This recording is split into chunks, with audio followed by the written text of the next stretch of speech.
শুধু ঘোষা রবিচারে মদ জুয়া দুর্নীতি ব্যভিচারে নারী ধর্ষণ মানুষ খুনে জ্বলছে বাংলার জমিন বিদায় হতে চলছেন নবীজির রক্তে মাখা দিন রেডিও আর টেলিভিশন ফেসবুক ইন্টারনেট আর মোবাইল ফোন কেড়ে নিল সব মানুষের মন খোদার কালাম লাঞ্ছিত হয়ে কাঁদেছে রাতে দিন বিদায় হতে চলছেন নবীজির রক্তে মাখা দিন তবে মানুষ তুমি মনে রেখো একদিন তোমার সোনার দেহ রবে না রে আর মাটির দেহ মাটির সাথে মিশবে রে ধুলাই কিসের টাকা কিসের বাড়ি কিসের জমিদারি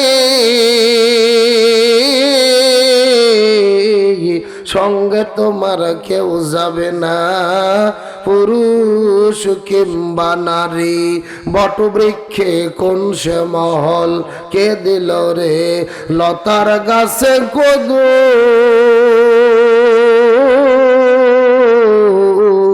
মৌমাছিরা কারো হুকুমি মৌচাকে দেয় মধু শিমুল গাছে কে দিল রে নরম নরম তুলা চৈত্র মাসে কারো হুকুমে জমিনে মাঝে ধোলা কে বা দিল তোর মুখের হাসি অতই মধুর কথা কেমন করে বুঝিস রে তুই আপন জনের ব্যথা পাখির কণ্ঠে কে দিল রে মিষ্টি মধুর গান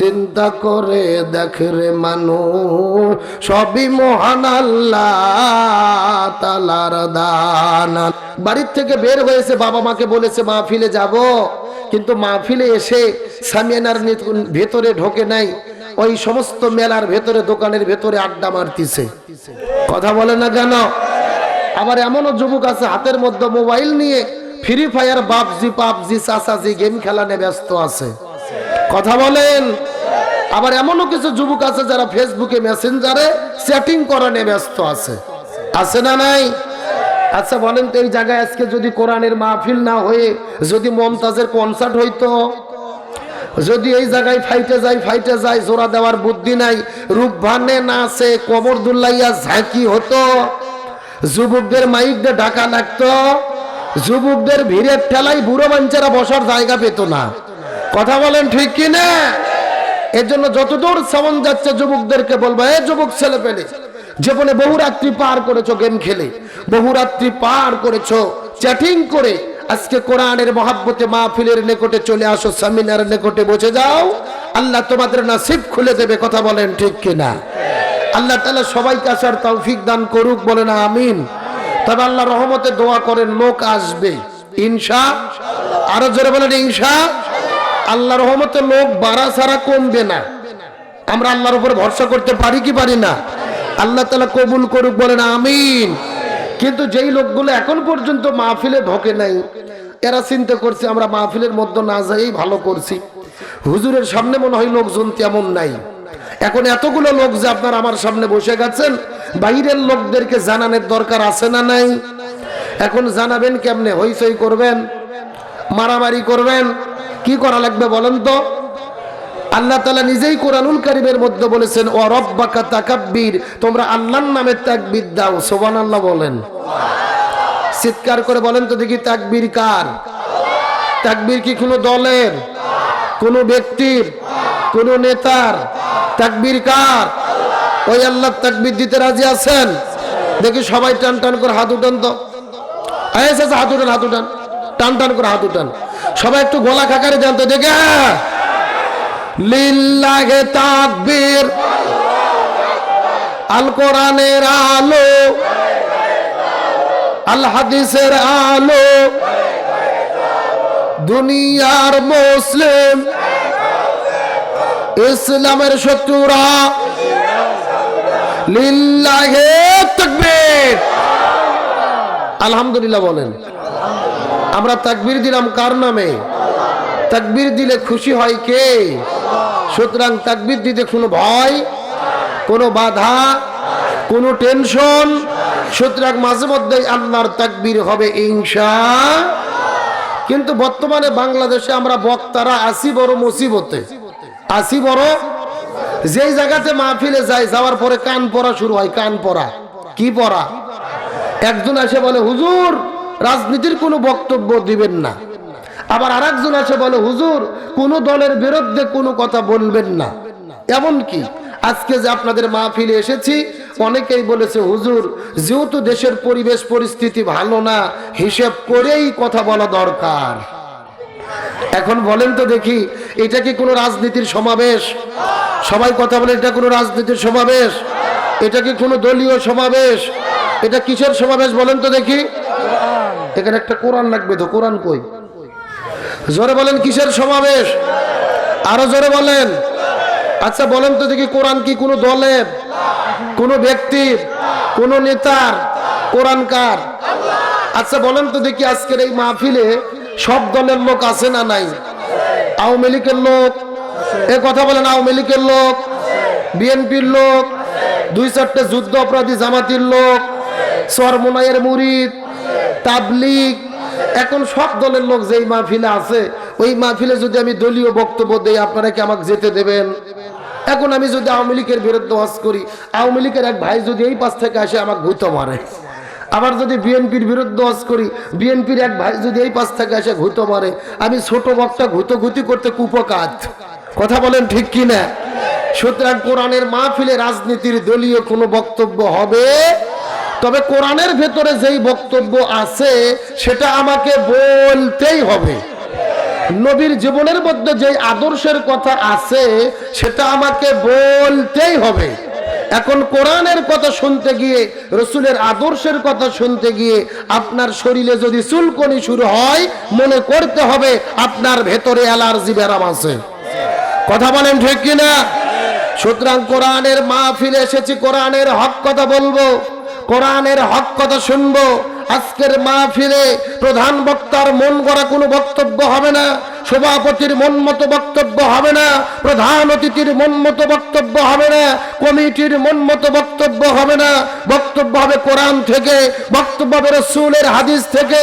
সুতরাং কোরআন সুন্নাহর হক কথা বলবো, হক পথে চলবো, প্রয়োজনে কোরআনের জন্য নিজের জীবনের সর্বোচ্চ বিলিয়ে দেব। কোরআনের পথ থেকে পিছু পা হব না। কারা কারা রাজি আছেন? দু হাত আল্লাহকে তুলে দেখান। এই একজন তাকবীর দেন ভেতর থাকা। হয় না হুজুর, তাকবীর দেন তো, স্লোগান দেন। মাইক লাগবি না, মুখ দিয়ে লাগান দেখি, মুখ দিলেন। লিল্লাহি তাকবীর, লিল্লাহি তাকবীর। শেষ। এ ভেতরে কেউ স্লোগান দিতে পারেন না? না না, আমরা কি দলীয় মিছিল করতেছি? তাকবীর দিতে কি ভয় লাগতেছে? কোরআনের মাহফিলে আল্লাহর তাকবীর হবে না, তে হরে কৃষ্ণ হরে স্লোগান হবে। হ্যাঁ, একটা যুবক সাহস করে তাকবীর দাও তো দেখি, কে পারো? আল কোরআনের আলো, আল হাদিসের আলো, এই তাকবীর। যাকে কোনো মতো টেনে টুনে পাস করছে। আবার ভাইরা কষ্ট পাচ্ছেন? বোঝা গেল 2-4টা বাঘ সিংহ এই জঙ্গলের ভেতরে আছে, তবে একেবারে দুর্বল, একেবারে দুর্বল। আর দুর্বল হওয়ার কারণে বাতিল আমাদের ঘাড়ের ওপরে চড়ে বসে থেকে মাথাত লবণ থুয়ে বড়ি দিয়ে মাকে খাচ্ছে। এ কথা কোন? কিরে তাকবীর দিতে এত ভয় কিসে? জানাই নাই, তাহলে কি শিখেছেন বাজান? সারা জীবন তাকবীরই শিখতে পারলাম না, তে আমরা আখেরাতে পার হব কেমনে? কথা বলেন ঠিক কি না? তাকবীর দেওয়া মানে কার প্রশংসা করা, কার মহত্ব প্রকাশ করা? সুতরাং তাকবীরের স্লোগানে এমন দিতে হবে বাতিলের যাতে অন্তর কাঁপিয়ে ওঠে। কথা বলেন ঠিক কিনা? সুতরাং মাঝে মধ্যেই আল্লাহর তাকবীর হবে ইনশাআল্লাহ। এখন যদি আপনারা অনুমতি দেন আমি সরাসরি ভূমিকা ছাড়া কোরআন থেকে তাফসীর শুরু করতে চাই। আপনারা কি রাজি আছেন ভাই? তাহলে সবাই আমার সাথে পড়ে না, আউযু বিল্লাহি মিনাশ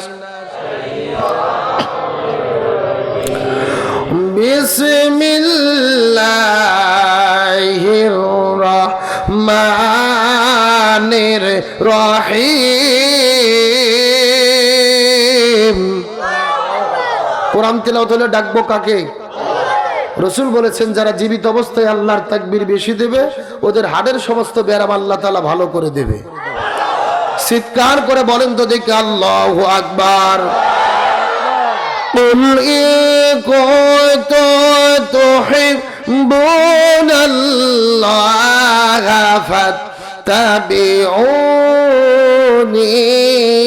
ইউহিব্বুকুমুল্লাহ ويغفر لكم ذنوبكم والله غفور رحيم।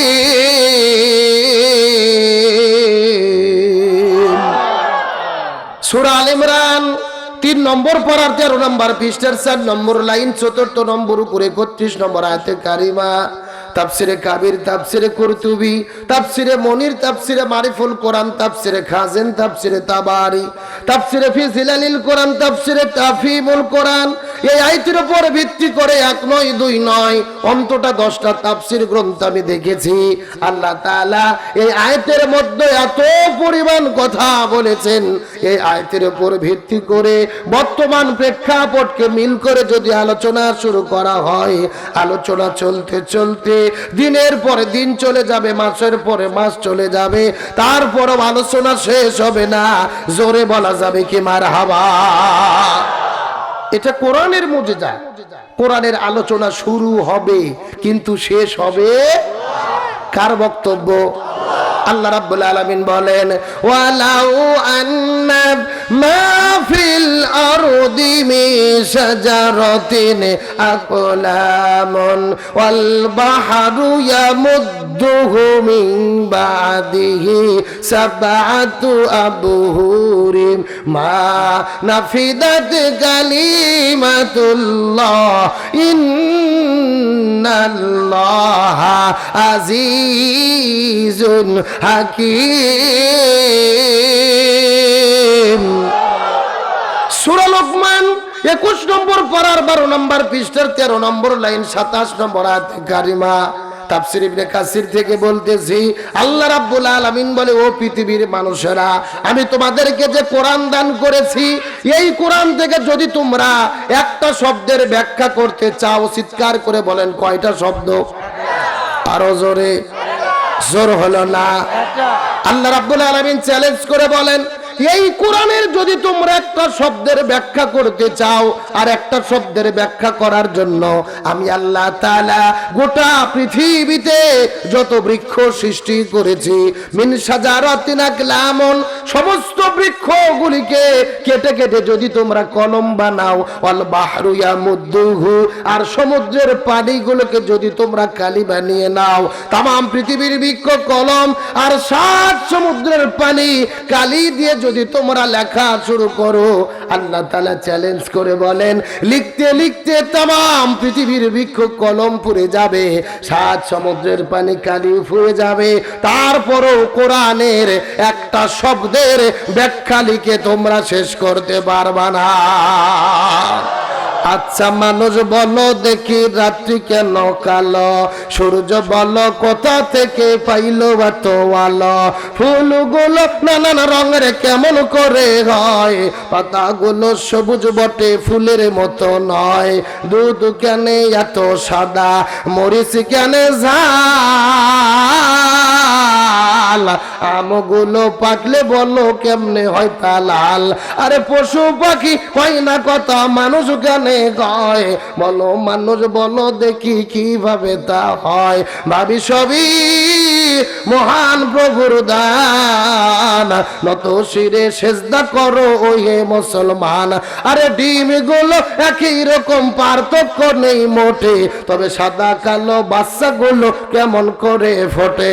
আমরা সবাই বাস করি এই পৃথিবীর অঙ্গে, হাতের লেখা মুখের চেহারা মেলে না কারো সঙ্গে, আর মেলে না গলার আওয়াজ আঙুলগুলোর টিপ। আল্লাহ তাআলা একজন আছেন, প্রমাণ হলো ঠিক, চিৎকার করে বলেন মারহাবা। জোরে লা ইলাহা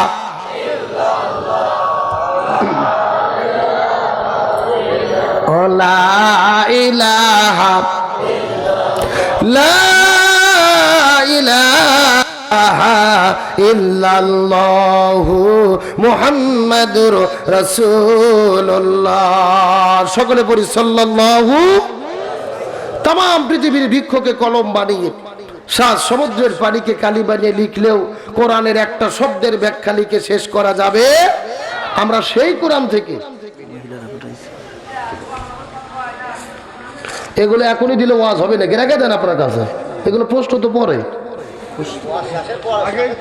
ওয়াজের লাইন তুলছি একটা, আপনি স্লিপ দেবেন, একটা ওয়াজ হবে নাকি? দেন এখানে দেন, দিয়ে গেলেই দেবে। সভাপতির একটা দায়িত্ব আছে না, ওনাকে বুদ্ধি করে কাছে রাখা লাগবে। তাম পৃথিবীর বৃক্ষকে কলম বানিয়ে সাত, এই ভলেন্টিয়ার ভাইরা দেখো তো কারে বাচ্চাগুলো কারা। না না, আপনারা কি মনে করতেছেন এগুলো কি বাচ্চার দোষ? বাচ্চার বাবা মার দোষ। কথা বলে না কেন? আপনার ছেলে পেলে কোথায় এভাবে ঘোরাফেরা করতেছে, সমস্যা তৈরি করতেছে, আপনারা দেখবেন না? তাম পৃথিবীর বৃক্ষকে কলম বানিয়ে সাত সমুদ্রের পানিকে কালি বানিয়ে লিখলেও কোরআনের একটা শব্দের ব্যাখ্যা লিখে শেষ করা যাবে। সেই কোরআন থেকে একটা আয়াতে কারিমা তিলাওয়াত করেছে, ঘন্টাখানিক আলোচনা হবে। আলোচনা কি শেষ করা সম্ভব হবে? যদিও সম্ভব নয়, তারপরে বর্তমান প্রেক্ষাপটকে মিল করে আয়াতের উপর ভিত্তি করে যতটুকু আলোচনা জানা শোনা আমল করা অতীব জরুরি, ততটুকু আলোচনা গুনাহগারের মুখ থেকে যেন আল্লাহ বের করে দেয়। জোরে বলেন আমিন। আপনাদের কাছে প্রশ্ন করতে চাই, আমার কথা কি বুঝতে সমস্যা হচ্ছে? আপনাদের কোনো কষ্ট হচ্ছে? তার কারণ বাংলাদেশের কিন্তু কিছু কিছু জেলা আছে যেই জেলার ভাষাগুলো বোঝা যায় না।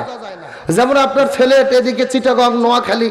হুজুর সাহেব, আমি গত 3 বছর আগে মাহফিলে গিয়েছিলাম সিলেট বিভাগের হবিগঞ্জ জেলা। কোন জেলা? ওখানে যাওয়ার পরে একটা চাচা আমার কাছে কিছু খাবার নিয়ে এসে বলতেছে, হুজুর আপনি কিতা খাইতা? এ গু খাইতা না ও গু খাইতা? সাদা গু খাইতা না কালা গু খাইতা? শুকনা গু খাইতা না ভিজে গু খাইতা? আমি চিন্তা করলাম কি, আরে আমি কি ঢাকা থেকে গু খাওয়ার জন্য আসলাম?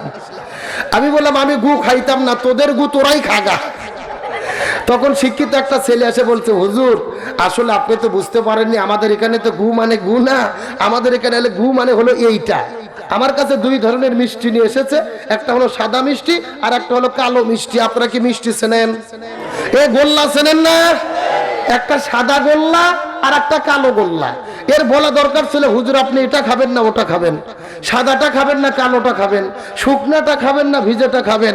তা না বলে আমাকে বলতেছে, হুজুর আপনি এ গু খাইতা না ও গু খাইতা, সাদা গু খাইতা না কালা গু খাইতা, শুকনা গু খাইতা না ভিজে গু খাইতা। বোঝার কি কোনো বুদ্ধি আছে ভাই? আমি যে কথা বলতেছি আপনাদের বুঝতে কি সমস্যা হচ্ছে? কোনো কষ্ট হচ্ছে? আলোচনা বোঝা যাচ্ছে তো ইনশাআল্লাহ? আমার ভাইরা কথাগুলো সুন্দর করে বোঝার চেষ্টা করবেন। আমি যে আয়াত থেকে আলোচনা করতে চাই, এই আয়াতে কারিমার ভেতরে আল্লাহ তাআলা সর্বপ্রথম আমরের সিগা ব্যবহার করেছেন। আল্লাহ তাআলা রাসূলকে ডাকবে বলেন, কুল, হে রাসূল আপনি বলে দেন, পৃথিবীর মানুষদেরকে জানায়া দেন, পৃথিবীর মানুষদেরকে বলে দেন, আপনার উম্মতদেরকে জানায়া দেন, পৃথিবীর মানুষ যদি আমি আল্লাহ তাআলা আমার ভালোবাসা পেতে চাই, ইন কুনতুম তুহিব্বুনাল্লাহ, মানুষেরা যদি আমার ভালোবাসা পেতে চায়, মানুষেরা যদি আমার সান্নিধ্য লাভ করতে চায়, চিৎকার করে বলেন তো দেখি, আমরা আল্লাহর ভালোবাসা চাই কি চাই না? আল্লাহর সন্তুষ্ট চাই কি চাই না? কারা কারা আল্লাহর সন্তুষ্ট চান? দুহাত তুলে দেখান। লিল্লাহি তাকবীর। হাতগুলো নামান। এখন আমি 5টা মিনিট যেই কথাগুলো বলবো আয়াতের দিকে লক্ষ্য করে সুন্দর করে বোঝার চেষ্টা করবেন। আপনারা বললেন আপনারা আল্লাহর ভালোবাসা চান, আল্লাহর সান্নিধ্য লাভ করতে চান। আল্লাহ ডাকতে বলে, ইয়া রাসূলুল্লাহ, আপনি তামাম পৃথিবীর মানুষদেরকে জানাইয়া দেন, মানুষেরা যদি আমি আল্লাহ আমার ভালোবাসা পেতে চাই, আমি আল্লাহ আমার সান্নিধ্য লাভ করতে চাই, তাহলে মানুষদেরকে জানাইয়া দেন মানুষদের কাজ করা লাগবে একটা। জোরে বলেন কয়টা? আরো জোরে। জোর হলো না। হে রাসূল, আপনি পৃথিবীর মানুষদেরকে জানাইয়া দেন মানুষদের কাজ করা লাগবে একটা, আর সেই একটা কাজ হলো ফাত্তাবিউনি। তাহলে মানুষেরা আপনি নবী আপনাকে যাতে অনুসরণ করে। আপনাকে কি করে? সবাই কথা বলেন, আপনাকে কি করে? সর্বপ্রথম 5টা মিনিট ভালো করে বোঝার চেষ্টা করবেন। এই 5 মিনিট যদি না বোঝেন পুরো আলোচনা বোঝার কোনো বুদ্ধি নাই। তার কারণ জীবনে বহুদিন এই আয়াতের আলোচনা আপনাদের মাগুরা জেলার হুজুরদের মুখে আপনারা শুনেছেন। হুজুরে বলেছে তাহলে তারা যেন আপনাকে ভালোবাসে, এরকম শুনছেন না? আমরা তো নবীকে অবশ্যই ভালোবাসবো। নবীকে ভালোবাসতে গিয়ে আমরা আমাদের কলিজা পর্যন্ত ছিঁড়ে দিতে রাজি আছি। কথা বলেন ঠিক কিনা? কিন্তু শুধুমাত্র ভালোবাসা দিয়ে হবে না, ভালোবাসার পাশাপাশি নবীকে অনুসরণ করতে হবে। সবাই বলেন কি করতে হবে? তার কারণ বর্তমানে বাংলাদেশে যে পরিবেশ চলতেছে, আপনি নবীকে যদি শুধু ভালোবাসেন আপনার কোনো বিপদ হবে না, কিন্তু আপনি যখনই নবীকে অনুসরণ করতে যাবেন তখনই আপনাকে পথে পথে বিপদে পড়তে। তার বাস্তব প্রমাণ গত 3 বছর আগে ঢাকা থেকে একটা লোক আমাকে ফোন দিয়ে বলতেছে, হুজুর আমি নবী নিয়ে খুব বিপদে আছি। আমি বললাম কেন? নবী আছে মদিনায়, তুমি আছো ঢাকায়, নবীকে নিয়ে বিপদে পড়লা কেমনে? বলতেছে হুজুর নবীর সুন্নাত, মাথায় টুপি দিয়েছি, পরনের মধ্যে পায়জামা পাঞ্জাবি পরেছি, মুখের মধ্যে দাড়ি রেখেছি। আমি যখন ঢাকা শহরে রাস্তাঘাটে ঘুরে বেড়াই, মাঝে মধ্যে র্যাব পুলিশ বিজিবি আমাকে ঘেরাও করে ধরে বলে, হুজুর দাঁড়ান, আপনি কোন দল করেন? কোন দল? মানে আপনাকে দেখে রাজাকার রাজাকার মনে হয়। আমি তো খুবই বিপদে পড়ছি, হুজুর করব কি? আমি বললাম যেহেতু তুমি বিপদে পড়ছো চেষ্টা করে দেখো। 3 দিন পরে আমাকে ফোন দিয়ে বলতেছে, হুজুর আপাতত কোনো বিপদ নাই। আমি বললাম বিপদ গেল কেমনে? বলতেছে নবীর সুন্নাত, মাথায় টুপি ছিল, খুলে পকেটে রেখেছি। কোথায় রেখেছি? নবীর সুন্নাত টুপি ছিল, খুলে পকেটে রেখেছি। পরনে পায়জামা পাঞ্জাবি ছিল, খুলে শার্ট পরেছি। কি পরেছি? আর মুখের মধ্যে দাড়ি ছিল, দাড়ি কামাইছি। নাউজুবিল্লাহ বলবেন না? এখন আমি একদম ক্লিন সেফ, এখন আর আমার কোনো বিপদ। এখান থেকে কি বুঝলেন? নবীর নামে দরুদ পড়ি, নবীরে সালাম করি মসজিদের ভিতরে, কিন্তু নবীর সমাজ গড়ার কাজে অনেকের দ্বন্দ্ব মনে বাজে। নবীর নামে দরুদ পড়েন, নবীর নামে সাল্লাল্লাহ পড়েন, ইয়ে নবী সালাম আলাইকা বলে বলে গরম গরম খিচুড়ি আর জিলাপি মসজিদে বিতরণ করেন, আপনার কোনো বিপদ হবে না। কিন্তু নবীকে অনুসরণ করা লাগবে। এখন হয়তো আপনারা জিজ্ঞেস করবেন, হুজুর আমরা সারা জীবন শুনলাম নবীকে ভালোবাসবো, আজকে আপনি কোথায় থেকে নবীকে অনুসরণ করার কথা বলতেছেন? আমি আমার মুখের কোনো বানানো কথা বলবো না, যতগুলো কথা বলবো কোরআন থেকে দলিল দিয়ে কথা বলার চেষ্টা করব। মোবাইল থাকলে রেকর্ড করে নেন, খাতা কলম থাকলে লিখে নেন, আলেম ওলামাদেরকে বলবো কান খাড়া করে মাথায় ঢুকাইয়া নেন। আল্লাহ তাআলা রাসূলকে যে অনুসরণ করা লাগবে এটা আমার কথা নয়, 1450 বছর আগে আমার আল্লাহ তাআলা কোরআনে করেছে ঘোষণা। কে বলেছেন? আল্লাহ রাব্বুল আলামিন বলেন, ওয়া মা আতাকুমুর রাসূলু ফাখুযুহু ওয়া মা নাহাকুম আনহু ফাতাহু। সূরা হাসর 28 নম্বর পারা 7 নম্বর পৃষ্ঠার 9 নম্বর লাইন 7 নম্বর আয়াতে কারিমা। তাফসীর ইবনে কাসির থেকে বলতেছি, আল্লাহ ডাকতে বলে, ও পৃথিবীর মানুষেরা মনোযোগ দিয়ে শুনে নাও, তোমরা যদি সফল হতে চাও, এই দুনিয়ায় শান্তি পেতে চাও, আখিরাতের মধ্যে মুক্তি পেতে চাও, ওমা আতাকুমুর রাসূলু ফাখুযুহু, নবী যেটা করেছে, নবী যেটা করতে বলেছে সেটা তোমরা করো, ওমা নাহাকুম আনহু ফান্তাহু, আর নবী যেটা করে নাই, যেটা করতে নিষেধ করেছে সেটা থেকে তোমরা দূরে থাকো। তার মানে বোঝা গেল নবী পুরো জীবনের ভেতরে যা যা করেছে আমাদেরকেও তাই তাই করা লাগবে, আর নবী যেটা করে নাই আমাদের সেটা করা যাবে না। চিৎকার করে বলেন তো দেখি, হুকুম কার? আরো জোরে বলেন কার? এখন কথাগুলো সুন্দর করে বোঝার চেষ্টা করবেন। মাত্র কয়েক মিনিট কথা বলে আপনাদের মধ্য থেকে বিদায় নিয়ে চলে যাওয়ার চেষ্টা করব। নবী কি এমন করেছে যেই কাজ আমরা করি নাই? নবীর জীবনের সঙ্গে আমাদের জীবন মেলে কি মেলে না, এটা কোরআন হাদিস থেকে জানার দরকার আছে না নাই? কথাগুলো সুন্দর করে বোঝার চেষ্টা করবেন। আমার নবী মক্কা থেকে মদিনায় হিজরত করলো। ওই মদিনায় হিজরত করার পরে মদিনা নামক একটা রাষ্ট্র গঠন করলো, আর আমার নবীজি ওই মদিনা নামক রাষ্ট্রের ভেতরে আমার নবী হলো রাষ্ট্রপতি। আমার নবী ছিল রাষ্ট্রপতি। জোরে বলেন, আমার নবী কি ছিল? আরো জোরে। কেরে নবীর নামে মিছিল করলে গুনাহ হবে? নির্বাচনের সময় 2 টাকার লালচা খাইয়া যেই স্লোগান দেন, বল্টু ভাইয়ের চরিত্র ফুলের মতো পবিত্র, নামাজ পড়ে নাই, একক তো গাঞ্জা খাওয়াই পাকা পোক্ত, এরকম নেতা নাই? ওই নেতার মিছিল করলে আল্লাহ খুশি হয় নাকি? আল্লাহ সওয়াব দেয়, কিন্তু নবীর মিছিল করলে কে খুশি হবে? আরো জোরে বলেন। এই জন্য কেউ জবান বন্ধ রাখবেন না, চিৎকার করে বলেন, আমার নবী ছিল রাষ্ট্রপতি। জোরে বলেন, আমার নবী কি ছিল? আরো জোরে। জোর হলো না। এখন আপনাদেরকে জিজ্ঞাসা করি, ও মোহাম্মদপুরের মুসলমান, চিৎকার করে বলেন তো দেখি, আমার নবী যদি রাষ্ট্রপতি থাকে তাহলে আমাদেরকে, হুজুরদেরকেও, ইমামদেরকেও রাষ্ট্রপতি হওয়ার দরকার আছে না নাই? এটা বললেই বিপদ। এটা বললে বলে, হুজুর আপনি মসজিদের মধ্যে নামাজ পড়াবেন, মানুষ মরে গেলে জানাজা পড়াবেন, বিয়ের দিনে বিয়ে পড়াবেন, দোয়ার দিনে দোয়া পড়াবেন, আপনি হুজুর রাষ্ট্রপতি হতে চান কেন? কথা বলেন না কে? ওদের ধান্দা ওরা ওখানে 2 নাম্বারই করে খাচ্ছে, খাক, আর হুজুররা শুধু মসজিদে জিকির করুক। কথা বলেন। কত সোজা নয়, নবীর জীবনের সঙ্গে আপনার জীবনকে মিল করতে হবে। কথা বলেন। আপনার মলম দেওয়া লাগবে জাগা মতো। জাগা, আপনার মাথা তো হয়েছে চুলকনি, পায়ের নিচে মারবেন ঢোল কোম্পানির মলম, চুলকনি ভালো হবে? মলম কোথায় দেওয়া লাগবে? জাগা মতো। এখন আসেন জায়গাটা বোঝানোর চেষ্টা করি, যেহেতু এখানে লিখে দিয়েছেন আব্দুল সালাম যুক্তিবাদী, যুক্তিতে কিছু কথা বুঝাই। কষ্ট হচ্ছে আপনাদের? প্রথম কথা, মনে করেন ঢাকা শহরে বিশাল বড় একটা পানির ট্যাঙ্কি আছে। ওই পানির ট্যাঙ্কি থেকে পুরো বাংলাদেশের 64টা জেলার ভেতরে পাইপ দিয়ে দিয়ে পানি সাপ্লাই দেওয়া হয়। একটা পাইপ আস্তে আস্তে আপনাদের মাগুরা জেলা মোহাম্মদপুরেও এসেছে। এখন যেই ট্যাঙ্কির থেকে পানি সাপ্লাই দেওয়া হয়, ওই ট্যাঙ্কির ভেতরে একটা মরা বিড়েল মরিয়ে পচে গন্ধ উঠে আসে। এখন বলেন, ট্যাঙ্কির মধ্যে যদি মরা বিড়েল থাকে, পানি ভালো না গন্ধ? যেই পানি পাইপ দিয়ে দিয়ে মোহাম্মদপুরে আসে বের হচ্ছে, ওই পানি ভালো না গন্ধ?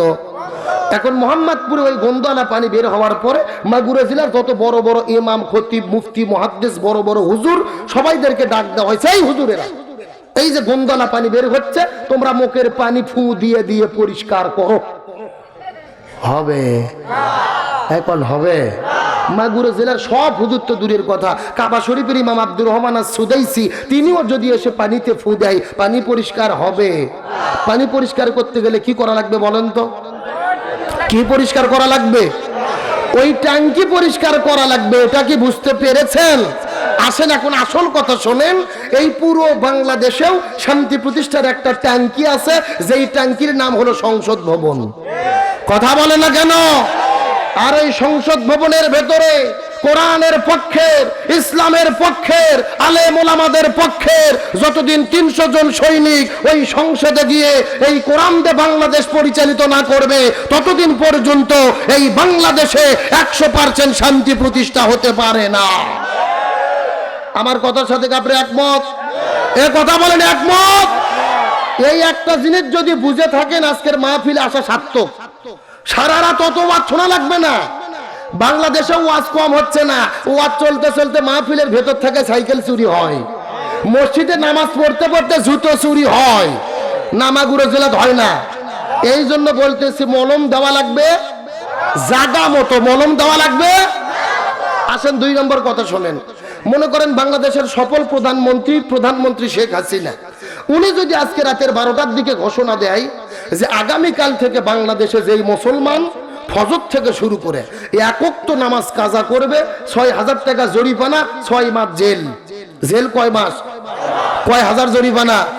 এটা যদি প্রধানমন্ত্রী আইন জারি করে সংসদে ঘোষণা দেয় আগামীকালকে ফজরের সময় আপনাদেরকে নামাজের জন্য ডাকা লাগবে, রাতে 3টার দিকে মুসল্লি এসে মসজিদের দরজা ধরে ঠেলাঠেলি শুরু করবে। কথা বলেন ঠিক কিনা? এটাই কোরআনের সিস্টেম। এই কোরআন শুধু ওয়াজ করার জন্য আসে নাই, এই কোরআন শুধু জিকির করার জন্য আসে নাই, এই কোরআন শুধু দোয়া দরুদ পড়ার জন্য আসে নাই। আল্লাহ আল্লাহুল খলক ওয়াল আম, এই জমিন যার হুকুম চলবে তার। এই কোরআন এসেছে রান্নাঘর থেকে শুরু করে সংসদ ভবন পর্যন্ত প্রত্যেকটি জায়গার নেতৃত্ব পরিচালনা করার জন্য। সুতরাং ব্যক্তি, পরিবার, সমাজ, রাষ্ট্র, রান্নাঘর থেকে শুরু করে সংসদ ভবন, সুপ্রিম কোর্ট, প্রত্যেকটি জায়গায় এই কোরআন দিয়ে পরিচালিত হতে হবে। এই মতের পক্ষে কারা কারা রাজি আছেন? দুহাত আল্লাহকে জেনে দেখান। এই তাকবীর দেন একজন।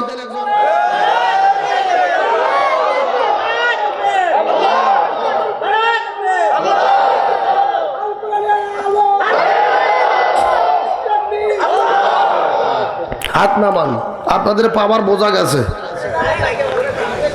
আচ্ছা হোক, শোনেন, আমি যে কথাগুলো বলতেছি আপনাকে বুঝতে পারতেছেন? আপনাদেরকে বুঝতে সমস্যা হচ্ছে না তো? আমার ভাইরা, মূল বক্তব্য এটাই, এই জমিনের মধ্যে কোরআনের বিধান প্রতিষ্ঠা করা লাগবে।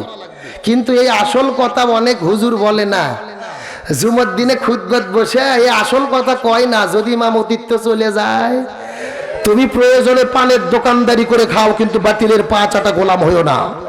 কথা বলেন ঠিক কিনা? মসজিদের মেম্বারে বসিয়ে সিংহ শাবকের মতো হুঙ্কার দিয়ে হক কথা বলতে হবে। কথা বলেন ঠিক কিনা?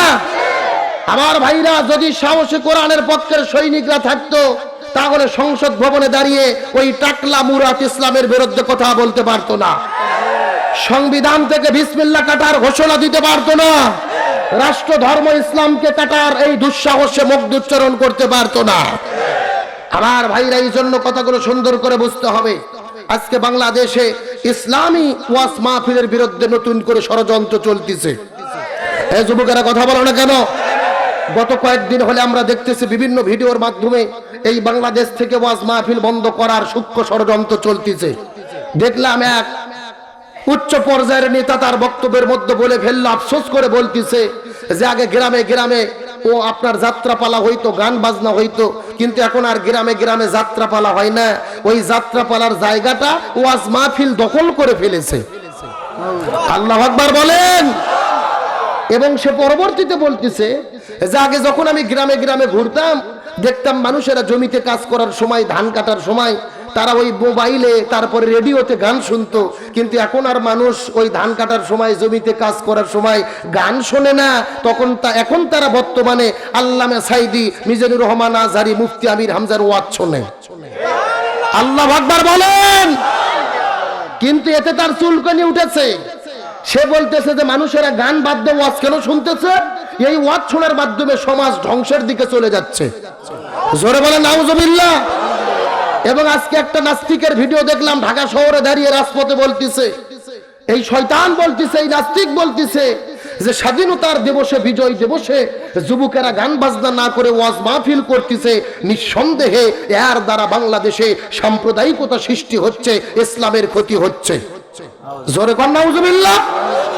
সাথে সাথে আরো বলতেছে যে গ্রাম এলাকায় আমি যখন ঘুরতে যাই, গ্রাম এলাকায় গিয়ে আমার কলিজাটা ফেটে যায়। আমি যখন দেখি কোনো মহিলা বরকা ছাড়া কোনো মেয়ে গ্রামে দেখা যায় না, এটা দেখে আমার কলিজাটা ফেটে যায়। কেন এমন হলো? মেয়েরা কেন বরকা পরে? জোরে বলে নাউজুবিল্লাহ। মানে আমার মায়েরা বোনেরা বরকা পরে পর্দা করে, এটা দেখে আমার জ্বলনি উঠিছে। এই জন্য তো আমি বলি ওয়াজ মাহফিলে লোক বেশি হলে, তাফসীর মাহফিলে যুবকদের জনস্রোত ঘটিলে, তোমার কেন জ্বলে নেতা, তোমার কেন জ্বলে? এ জোরে বলতে হবে, ঠিক? ওয়াজ মাহফিলে লোক বেশি হলে, তাফসীর মাহফিলে জনগণের জনস্রোত দেখিলে, তোমার কেন জ্বলে নেতা, তোমার কেন জ্বলে? ওরে আমার কেমন লেগেছিল, ওরে আমার কেমন লেগেছিল যখন তুমি ওয়াজ মাহফিলের বিরুদ্ধে কথা বলেছিলে। কথা বলেন ঠিক কিনা? মা বোনদের শরীরে পর্দা দেখিলে, আমার মা বোনদের পর্দা করা দেখিলে, তোমার কেন জ্বলে নাস্তিক, তোমার কেন জ্বলে? ওরে আমার কেমন লেগেছিল যখন তুমি রসুলের বিধান, কোরআনের বিধান, পর্দার বিরুদ্ধে কথা বলেছিলে। কথা বলেন ঠিক কিনা? ওয়াজ মাহফিল দেখলে যার চুলকনি শুরু হয়, এ কখনো মুসলমান হতে পারে? এ কখনো মুমিন হতে পারে? তবে আলহামদুলিল্লাহ বর্তমানে বাংলাদেশের যুবকেরা আর সিনেমার হলে যায় না, যাত্রাতে যায় না, যুবকেরা কোরআনের মাহফিলে ছুটে যায়। বর্তমানে যুবকেরা মিজানুর রহমান আজহারীর মাহফিলে ছুটে যায়। কথা বলে ঠিক কিনা? আজকে বর্তমানে সিনেমার হলগুলোর ব্যবসা বন্ধ হয়ে গেছে, যাত্রাপালার ভাটা পড়ে গেছে, ব্যবসা বন্ধ, লাল বাতি জ্বলতেছে। কথা বলেন ঠিক কিনা? তবে আল্লাহর কোরআন বলেছেন যারা ওয়াজ মাহফিল দেখলে যাদের অন্তরে জ্বলনি সৃষ্টি হয়, ওয়াকালাল্লাযীনা কাফারু লা তাসমাউ লিহাযাল কুরআন ওয়ালগাউ ফীহি লাআল্লাকুম তাগলিবুন, এরা হলো আবু জেহেলের উত্তরসূরি কাফের সম্প্রদায়। আরো জোরে বলতে হবে, কার ফতোয়া? আল্লাহ তাআলা অন্য জায়গায় বলেছেন উতুল্লিম বাদা যালিকা জালিম। নিঃসন্দেহে যারা কোরআনের মাহফিলের বিরোধিতা করে, আলেম ওলামাদের বিরোধিতা করে, এরা হলো পিতৃ পরিচয়হীন অবৈধ জারদ সন্তান। কথা বলেন ঠিক কিনা? সুতরাং বলতে চাই, তোমার যদি জ্বলনে ওঠে, ওয়াজ মাহফিল দেখলে তোমার যদি ভালো না লাগে, তুমি টাকলা মুরাদের থেকে শিক্ষা নাও। কথা বলে না কেন? টাকলা মুরাদ ইসলামকে কাটতে চেয়েছিল, ইসলাম কাটা যায় নাই। বিসমিল্লাহকে কাটতে পারে নাই, টাকলা মুরাদই কেটে চলে গেছে। কথা বলেন ঠিক কিনা? এখন বর্তমানে টাকলা মুরাদ হয়েছে ফুটবলের মতো। জোরে বলেন, কি বল? আপনাকে ফুটবল ছেলেন, ফুটবল মাঠে ছেড়ে দিলে কি হয় বলেন তো? যাই যেই দিকে পায় সেই দিকে লাত্তি করে। এই টাকলা মুরাদকে সর্বপ্রথম লাত্তি মারছে বাংলাদেশের প্রধানমন্ত্রী শেখ হাসিনা। এক লাত্তি দিয়ে মন্ত্রিত্ব থেকে আউট। পরে আর এক লাত্তি খাইয়ে আওয়ামী লীগ দল থেকে বাতিল। পরের দিন আর এক লাত্তি খাইয়ে মাথা ক্যাপ করে মুখের মধ্যে মাস্ক দিয়ে কানাডা পলে চলে গেছে। কিন্তু কানাডাও দেশে জায়গা দেয় নাই, বলছে না তোমার তো বাম্পার ফাঁকা, সাদে মাল নাই, যে কোনো সময় আমার দেশে ঢুকলে ভূমিকম্প হতে পারে। এক লাত্তিতে তাড়িয়ে দিয়েছে। বর্তমানে টাকলা মুরাদ বাংলাদেশে পলে এসে আত্মগোপন করে আছে, তাকে খুঁজে পাওয়া যাচ্ছে না। আমরা বলতে চাই, ও টাকলা মুরাদ তুমি কোথায়? এ কথা বলে না কেন? এই জন্য আমি যখন বলবো ও টাকলা মুরাদ, আপনারা বলবেন তুমি কোথায়, বলতে পারবেন না। ও টাকলা মুরাদ, ও টাকলা মুরাদ নাই পড়লে আছে, পড়লে। তার কারণ ও জানে ও রাজপথে নামলে সে জুতো পিটা খাবে। এই যুবকের একটা ভিডিও দেখেছো, টাকলা মুরাদের মতোই দেখতে, মাথার টাকলা, কিন্তু আসলে ও টাকলা মুরাদ না, অন্য কেউ। কিন্তু তার ওই ভিডিও দেখা যাচ্ছে এমন ভাবে মানুষ তাকে পিটাচ্ছে, এই পাশ থেকে একবারই দৌড়ে ওই দিকে যাচ্ছে, আবার ওই পাশ থেকে একবারই দৌড়ে এই পাশে আসতেছে। এই ভিডিও যুবকেরা ভাইরাল করার মাধ্যমে প্রমাণ করেছে, এ টাকলা তুমিও রাস্তায় বের হও না, তোমারও মার হবে জায়গা মতো। কথা বলেন ঠিক না ঠিক? সুতরাং আমরা সুস্পষ্ট করে বলতে চাই, যারা ওয়াজ মাহফিলের বিরুদ্ধে কথা বলো, নারীদের পর্দার বিরুদ্ধে কথা বলো, ওই টাকলা মুরাদের থেকে শিক্ষা গ্রহণ করো। ওই টাকলা মুরাদের মতো তোমাদের ক্ষমতা যাবে, তোমরা হেরো থেকে জেরো হয়ে যাবে। এই বাংলার জমিনে তোমাদের জায়গা হবে না। সুতরাং ওয়াজ মাহফিল নিয়ে নতুন করে যদি কোনো ষড়যন্ত্র হয়, ওই ষড়যন্ত্রকে নস্যাৎ করে দিয়ে 95% মুসলমানের দেশে মাহফিল চলছে, মাহফিল চলবে। প্রয়োজনে কোরআনের মাহফিলের জন্য রাজপথে নামতে কারা কারা রাজি আছেন? হাত আল্লাহকে তুলে দেখান।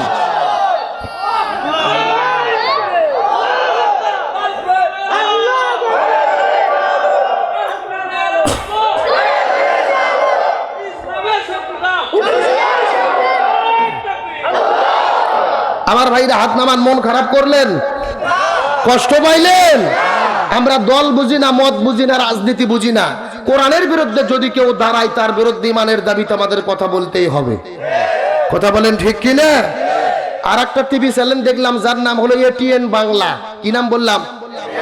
ATN Bangla TV channel. আজকে দেখলাম রিপোর্ট করতেছে, তারা বলতেছে যে ওয়াজ মাহফিলের মাধ্যমে ইসলামের ক্ষতি হচ্ছে। নাউজুবিল্লাহ বলেন। এবং বক্তাদের ওয়াজের মধ্য থেকে 2-3 সেকেন্ড করে কেটে কেটে কোথায় একটু হাসাহাসি হয়, বক্তার হয়তো বা ভুল করে 2-1টা কথা বলে ফেলে, অথবা 2-1টা অতিরিক্ত অতিরঞ্জিত কথা হয়ে যায়, এই কথাগুলো কাটে কাটে টেলিভিশনে প্রচার করে বলতেছে ওয়াজ মাহফিলের নামে এই সমস্ত মাহফিল বন্ধ করতে হবে, এগুলোর দ্বারা ইসলামের ক্ষতি হচ্ছে। জোরে বলেন নাউজুবিল্লাহ। তোমরা যদি ইসলামের অতই ভালো বোঝো, তোমরা তো কোনোদিন তোমাদের টেলিভিশনে মিজানুর রহমান আজহারীর 2 ঘন্টা ওয়াজ প্রচার করলে না। কথা বলে না কেন? তোমরা তো কোনোদিন টেলিভিশনে আল্লামা সাঈদীর 2 ঘন্টা ওয়াজ প্রচার করলে না। 2 ঘন্টা ওয়াজ প্রচার করো না, 2 সেকেন্ড করে কাটে কাটে মাহফিলের বিরুদ্ধে বিষাদগার করা হয়। এখান থেকে বোঝা যায় এই সমস্ত এটিএন বাংলা, ডিবিসি টেলিভিশন এই বাংলাদেশে মুসলমানদের জন্য, ইসলামের জন্য চূড়ান্ত দুশমন। কথা বলেন ঠিক কিনা? আমরা বলতে চাই, তোমরা ইসলামের বিরুদ্ধে, ওয়াজ মাহফিলের বিরুদ্ধে প্রচার বন্ধ করো, নতুবা বাংলাদেশের মুসলমান তোমাদেরকে বয়কট করতে বাধ্য হবে। কথা বলেন ঠিক কিনা? আমরা বলতে চাই, হুজুরদের যে ভুল হয় না, বিষয়টা তা নয়। আমাদেরকেও সতর্ক হতে হবে, যাতে আমাদের দ্বারা অতিরঞ্জিত কিছু মাহফিল হয়ে না যায়। আমরা অবশ্যই সতর্ক হব, কিন্তু তাই বলে ওয়াজ মাহফিল বন্ধ করতে হবে, এই কথা কোনো টেলিভিশন প্রচার হতে পারে? কথা বলেন হতে পারে? মনে করতে হবে এটা কোরআনের মাহফিলের বিরুদ্ধে সূক্ষ্ম ষড়যন্ত্র। আমরা সজাগ থাকব, এইরকম কোন সূক্ষ্ম ষড়যন্ত্র এই বাংলাদেশে কায়েম করতে দেব। আরো জোরে বলেন, দেব। ষড়যন্ত্র ছিল, ষড়যন্ত্র আছে, ষড়যন্ত্র। তবে আলহামদুলিল্লাহ, আলেম ওলামাদের বিরুদ্ধে যতই ষড়যন্ত্র হচ্ছে, আলেমরা ততই এগিয়ে যাচ্ছে। সুবহানাল্লাহ বলেন। এই বাংলাদেশে একজন 3 বছরের ভেতরে যিনি কোটি মানুষের অন্তরে জায়গা করে নিয়েছিলেন, আল্লামা মিজানুর রহমান আল আজহারী। কথা বলে না কেন? সেই আজহারী হুজুরকে দেশ ছাড়তে বাধ্য করা হলো। আলহামদুলিল্লাহ, আজকে খুশির সংবাদ, প্রিয় ভাই মিজানুর রহমান আজহারীকে কংগ্রেচুলেশন জানাই, তাকে স্বাগতম জানাই। আজকে মালয়েশিয়া আন্তর্জাতিক ইসলামী বিশ্ববিদ্যালয় থেকে সে পিএইচডি ডিগ্রি আজকে অর্জন করেছে। আলহামদুলিল্লাহ বলেন। আরো জোরে বলেন আলহামদুলিল্লাহ। আমরা প্রিয় ভাই মিজানুর রহমান আজহারী ভাইকে স্বাগত জানাই, তাকে অভিনন্দন জানাই এই ডিগ্রি অর্জন করার জন্য। আমার ভাইরা, আসলে কারু বিরুদ্ধে হিংসা করে লাভ নাই। আল্লাহ যদি কাউকে আকাশে উঠাইতে চায়, গোটা পৃথিবীর মানুষ কাউকে যদি পা ধরে নামাইতে চায়, তাকে কেউ নামাতে পারবে? তাকে সম্মান দেবে কে? আরো জোরে বলেন। তবে বর্তমানে মিজানুর রহমান আল আজহারী ভাই দেশ থেকে কেন বের হয়ে চলে গেল? এই প্রেক্ষাপটে কোরআনের প্রেক্ষাপট জানা লাগবে। আল্লাহ রাব্বুল আলামিন পবিত্র কোরআনুল কারীমের ভেতরে 1450 বছর আগে কত সুন্দর করে বলেছেন, এই পৃথিবীতে যারা নবীকে অনুসরণ করবে, এই পৃথিবীতে কোরআনের হক কথা যারা বলবে, কোরআনের সত্য কথা যারা বলবে, তাদের বিরুদ্ধে ষড়যন্ত্র হবে 3টা। জোরে বলেন কয়টা? আরো জোরে। জোর হলো না। এই কথাগুলো সুন্দর করে মনোযোগ দিয়ে বোঝার চেষ্টা করবেন। আমি প্রথমেই বলেছি, দলিল ছাড়া কোনো কথা বলবো না। সূরাটির নাম হলো সূরা আনফাল। কি নাম বললাম? ওই সূরা আনফালের 30 নম্বর আয়াতের দিকে লক্ষ্য করে দেখেন, আল্লাহ তাআলা কত চমৎকার করে বলতেছে, ওয়া ইয ইয়ামকুরু বিকাল্লাযিনা কাফারু, ওয়া ইয ইয়ামকুরু বিকাল্লাযিনা কাফারু। হে রাসূল, আপনি জেনে নেন, আবু জেহেল, উতবা, সাইবা, উলিদ বিন মুগিরা আপনার বিরুদ্ধে ষড়যন্ত্র করতেছে, কিয়ামত পর্যন্ত করবে। কথাটা সুন্দর করে বোঝার চেষ্টা করেন। ইয়ামকুরুনা শব্দটি মুজারের সিগা, বর্তমান, ভবিষ্যৎ, প্রেজেন্ট, ফিউচার। আল্লাহ বলে আবু জেহেল আপনার বিরুদ্ধে ষড়যন্ত্র করতেছে, কিয়ামত পর্যন্ত করবে। এখন চিৎকার করে বলেন তো দেখি, আবু জেহেল কি কিয়ামত পর্যন্ত পৃথিবীতে থাকবে? তাহলে আল্লাহ তাআলা ইয়ামকুরুনা শব্দ কেন ব্যবহার করলো? আল্লাহ মনে হয় ব্যাকরণ কম বোঝে নাকি? আল্লাহ গ্রামার কম বোঝে? আমার ভাইরা, আল্লাহ তাআলা ইয়ামকুরুনা শব্দ কেন ব্যবহার করলেন? মাকারা শব্দ দিলে অর্থ হয়ে যেত, কিন্তু আল্লাহ ইয়ামকুরুনা শব্দ দেওয়ার কারণ হলো তামাম পৃথিবীর মুফাসসির কিরাম একমত পোষণ করেছেন আবু জেহেল পৃথিবীতে থাকবে না, কিন্তু কিয়ামত পর্যন্ত প্রত্যেকটি দেশে দেশে আবু জেহেলের উত্তরসূরিরা থাকবে। কার বক্তব্য? আমি যদি একটা কথা বানায় বলি, কাছে নিয়ে আসেন, আমার জিহ্বা কাটে দেবেন, আমার কোনো আপত্তি নাই। তবে কোরআন থেকে দলিল যদি সত্য কথা বলি, আপনাকে মেনে নেওয়া লাগবে। কথা বলেন না কেন? এখন মানুষেরা যদি জিজ্ঞেস করে বলে, আল্লাহ আপনি তো বললেন ওই কিয়ামত পর্যন্ত এই পৃথিবীতে আবু জেহেলের উত্তরসূরিরা থাকবে, আমরা আবু জেহেলদেরকে কেমনে চিনতে পারবো জানতে চাই। আল্লাহ ডাকতে বলে, পৃথিবীর মানুষেরা রে, মনোযোগ দিয়ে শুনে নাও, ওই আবু জেহেলের উত্তরসূরিরা সব সময় কাজ করবে তিনটা। জোরে বলেন কয়টা? আরো জোরে। জোর হলো না? তার মধ্যে প্রথম নম্বর কাজ হলো, যারা কোরআনের হক কথা বলবে, কোরআনের সত্য কথা বলবে, কোরআনের সঠিক কথাগুলো সমাজের ভেতরে বলবে। এক নম্বর হলো ইউসুবিতুকা, তাদেরকেই জেলের ভেতরে বন্দী করা হবে। আজকে কোরআনের হক কথা বলার কারণে, কোরআনের সত্য কথা বলার কারণে কত আলেম ওলামা জেলের ভেতরে বন্দী। কথা বলেন না কেন? গত বছর আপনারা দেখেছেন বাংলাদেশের বিভিন্ন জায়গাগুলোতে ঘুরে ঘুরে ঘুরে ঘুরে কত সুন্দর করে কোরআন থেকে তাফসীর পেশ করেছে আমার প্রিয় ভাই মুফতি আমির হামজা। কত সুন্দর করে কোরআন থেকে কথা বলেছেন বাতিলের বিরুদ্ধে। আল্লামা মামুনুল হক, এই সমস্ত আলেম ওলামাগুলো জেলের ভেতরে বন্দী। আল্লাহ তাআলা বলেছে, এক নম্বর ইউসবিতুকা, তাদেরকে জেলের মধ্যে বন্দী করা হবে। দুই নম্বর ইয়াকতুলুকা, তারপরেও যদি তাদেরকে কোরআনের পথ থেকে ফিরে রাখা না যায়, প্রয়োজনে তাদেরকে হত্যা করে পৃথিবী থেকে বিদায় করা হবে। কার বক্তব্য? এক নম্বর হলো ইউসবিতুকা, তাদেরকে জেলের মধ্যে বন্দী করা হবে। দুই নম্বর ইয়াকতুলুকা, তাদেরকে হত্যা করা হবে। আর তিন নম্বর হলো ইউখরিজুকা, যদি কোনো ব্যক্তির জনপ্রিয়তা বেড়ে যায়, যদি কোনো ব্যক্তির ভালোবাসা মানুষের কলিজার মধ্যে বেড়ে যায়, তাহলে তার ক্ষেত্রে কি হবে জানো? ইউখরিজুকা, তাদেরকে দেশ থেকে বের করে দেওয়া হবে। এই বাংলাদেশে মাত্র 3 বছরের ব্যবধানে কোটি কোটি মানুষের অন্তরে যিনি ভালোবাসা গ্রহণ করেছিলেন আল্লামা মিজানুর রহমান আল আজহারি। কথা বলেন না কেন? কিন্তু ভালোবাসা অর্জন করার কারণে ওই আজহারি ভাইয়ের দেশের থাকার জায়গা হলো না, ওই আজহারিকে বাংলাদেশ থেকে মালয়েশিয়াতে যাইতে বাধ্য করা হলো। আমার ভাইরা কথাটা সুন্দর করে বোঝার চেষ্টা করবেন। আলেমদের বিরুদ্ধে কাজ করবে তিনটা, হয় জেলে বন্দী করবে, না হয় তাদেরকে হত্যা করে ফেলবে, আর না হয় তাদের দেশ থেকে বের করে দেবে। এই তিনটা কাজ আবু জেহেল করেছিল। আজকেও গোটা পৃথিবীতে এই তিনটা কাজ যারা করতেছে, এরাই হলো আবু জেহেলের যোগ্য উত্তরসূরি। আবু জেহেলদের চেনা যায়? এ কথা বলেন, চেনা যায়?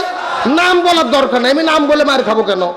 কোরআনের ভেতরে যা আছে আমি তা বলবো, কার সাথে মিলে গেল ওটা দেখার দরকার। তাই বলে কি সত্য কথা বলা বাদ দেব? আল্লাহ বলছে, বুদু ইলা সাবিলি রাব্বিকা বিল হিকমা, যদি সরাসরি বলতে না পারো তাহলে একটু অ্যাঙ্গেল করো।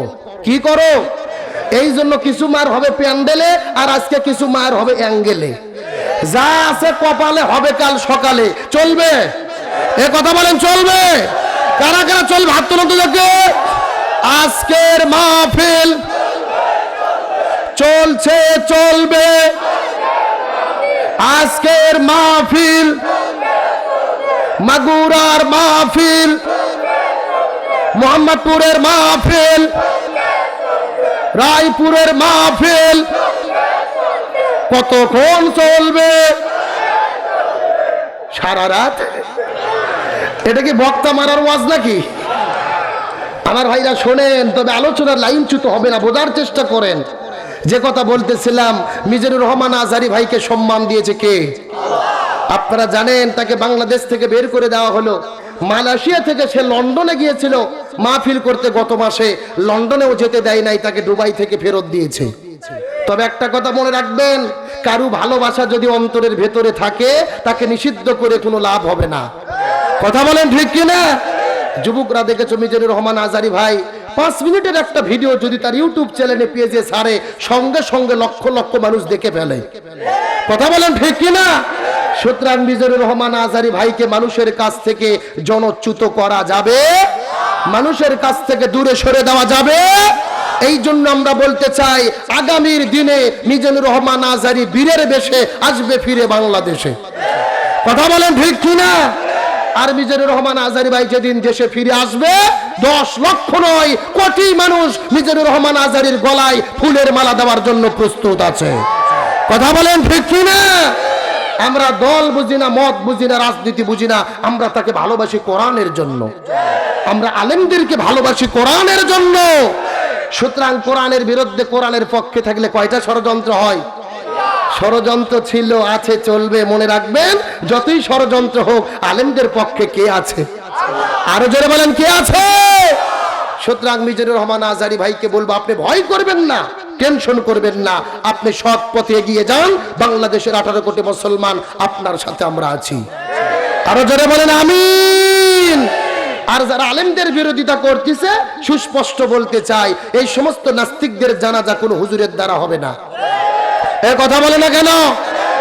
আমরা বাংলাদেশের এই সবগুলো হুজুর যদি একদল হই, কেউ কিচ্ছু করতে পারবে না। শোনেন, বাংলাদেশের একজন নাস্তিক কবি ছিল, সব্যসাচী কবি শামসুর রহমান। কি নাম বললাম?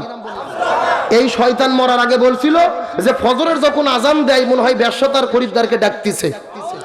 জোরে বলে নাউজুবিল্লাহ। এই শয়তান মরার পরে আমরা বাংলাদেশের সব হুজুর একদল গঠন করছি, যে আর জানাজা কেউ যাবা না।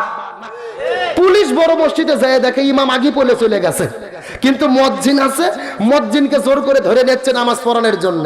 মুয়াজ্জিন নামাজ পড়াইছে, নামাজ পড়ানোর পর আমরা জিজ্ঞেস করলাম, এ মুয়াজ্জিন তুমি কেন নামাজ পড়াইলা? মুয়াজ্জিন বলতেছে, টেনশন করো না, পেশাব পায়খানা করে ওযু করিনি, দোয়াও পড়িনি, বিনে ওযুতে বিনে দোয়াতে মার দিছি। তার কারণ ওস্তাদের মার।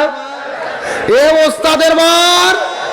তোমরা সারা জীবন ইসলামের বিরোধিতা করবা, বিসমিল্লাহ কাটতে চাবা, ওয়াজ মাহফিলের বিরুদ্ধে কথা বলবা, আর আমরা হুজুরেরা দোয়া পড়ে তোমাকে জান্নাতে ঢুকাইয়া দেব, ওই ধান্দা বাদ দাও। কথা বলেন না কেন? জোর করে নিয়ে যাবি নামাজ পড়ানোর জন্য, আল্লাহু আকবার বলে চুপ করে থাকবো, কোনো দোয়া পড়বো না, ফাটাফাটো। এ কথা কোন? আমরা হুজুররা যদি একদল হই, 2 নেতার জানাজা যদি না পড়ি, বাকি নেতারা তওবা করে এমনি ভালো হবে। মনে রাখবা, এই আলেম যদি না থাকতো জন্মের পরে তোমার কানে আজান হইতো না। এই আলেম যদি না থাকতো তুমি বিয়ে করে বউকে নিয়ে আনন্দ করতে পারতা না। ওই আলেম যদি না থাকে, মরার পরে তোমার জানাজা হবে। জানাজা কে পড়াবে? নেতা। সূরা ফাতিহা পড়তে দিলে 6 বার ভুল করবে। কথা বলেন ঠিক কিনা? আমার ভাইরা, এই জন্য কথাগুলো মনোযোগ দেব, যার চেষ্টা করবেন। নবীর অনুসরণ করা লাগবে। এখন হয়তো আপনারা জিজ্ঞাসা করবেন, হুজুর নবীর যদি অনুসরণ করি কি লাভ হবে জানতে চাই।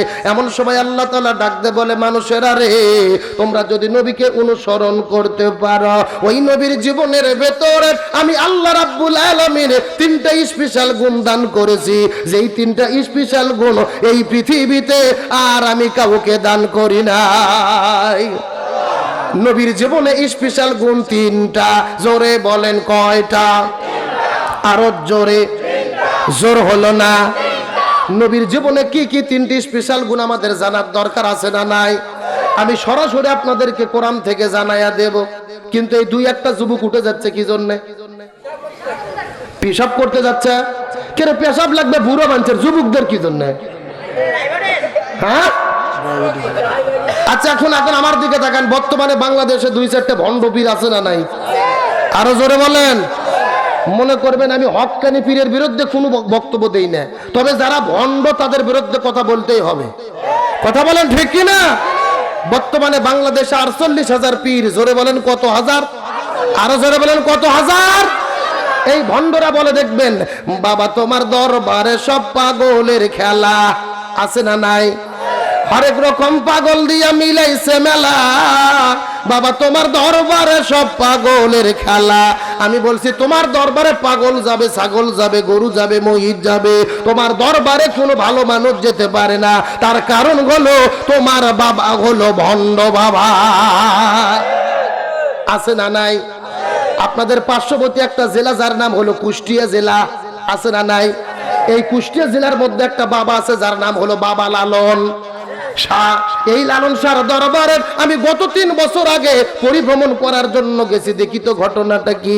ওই লালন শাহর দরবারে যে লক্ষ্য করে দেখি একটা পাগলের মতো লোক বসে আছে, যার পরনের মধ্যে হলো সদ, আর মাথার মধ্যে পড়ে গেছে জট, আর শরীরে পাটার মতো গন্ধ, কাঁচতে যাওয়া যায় না। কথা কি বুঝতে পারছেন? আমি আস্তে আস্তে যাই দেখি শরীরের পশম গুলো কাটে না, বগলের পশম বড় হতে হতে মাটির ঠেকে গেছে। আমি মনে মনে চিন্তা করলাম, সুন্দরবনের অবস্থা যদি এই হয়, বান্দরবনের খবর আল্লাহ জানে। এ কথা বলেন। আমি আস্তে আস্তে বসে থাকলাম, দেখি তো ঘটনা কি ঘটে। আমি লক্ষ্য করে দেখি এই পাগল মানুষটা বসে আছে, আস্তে আস্তে কয়েকটা ছেলে মানুষ যে তার পাও ধরে টিপতেছে। আমি কিছুক্ষণ পরে লক্ষ্য করে দেখি কয়েকটা মহিলা মানুষ পর্যন্ত ওই বাবার গাও ধরে টিপাটিপি করতেছে। লক্ষণ ভালো না খারাপ? এখন বলেন তো দেখে, মেয়ে মানুষ যদি ছেলে মানুষের গায়ে হাত দেয়, ওই ছেলে মানুষ কি ঠিক থাকতে পারবে? সব জায়গা যদি ঠিকও থাকে, অন্তত একটা জায়গা ঠিক থাকবে না, যদি সে হিজড়া না হয়। এ কথা কোন? আমি আস্তে আস্তে যে বললাম, এ পাগল মহিলা, তোমরা কেন এর গাও ধরে টিপ দিছ? আমাকে বলে, হুজুর ওটা পাগল নয়, ওইটা হলো আল্লাহর ওলি। কিসের ওলি? পরীক্ষা করার দরকার আছে না নাই? আমি কিছুক্ষণ বসে থাকলাম, লোকটা আস্তে আস্তে পেশাব করার জন্য গেল, আমিও তার পেছনে পেছনে পেশাব করতে গেলাম। লক্ষ্য করে দেখি বাবা পেশাব করেছে, কিন্তু পেশাব করার পরে পানি ব্যবহার করে। লক্ষণ ভালো না খারাপ? আমি আস্তে আস্তে বললাম, বাবা আপনি পেশাব করলেন কিন্তু পানি কেন ব্যবহার করলেন না? আমাকে বলে, হুজুর আপনি শরীয়তের হুজুর, মারেফত বুঝবেন না। আমি বলে, শরীয়তের হুজুর, মারিফত বুঝি না। আমি বললাম, হুজুর আপনি বুঝাই দিলে তো বুঝতে পারবো, হুজুর দয়া করে বলে দেন। আমাকে বলে, হুজুর আপনি কি জানেন এই পানি কোন পানি? আমি বললাম, এই পানি কোন পানি? বলে, নবীর নাতি ইমাম হুসাইন ওই কারবালার প্রান্তরে পানি পানি বলে চিৎকার করে শহীদ হয়ে চলে গেছে। ওই নবীর নাতিকে এক ফোঁটা পানি কেউ দেয় নাই। ওই যেই নবীর নাতি পানি না পেয়ে ওই কারবালার প্রান্তরে শহীদ হয়ে চলে গেল, আমি ওই পানি আমার এই জায়গায় ঠেকাবো না। কথা কি বুঝতে পারছেন?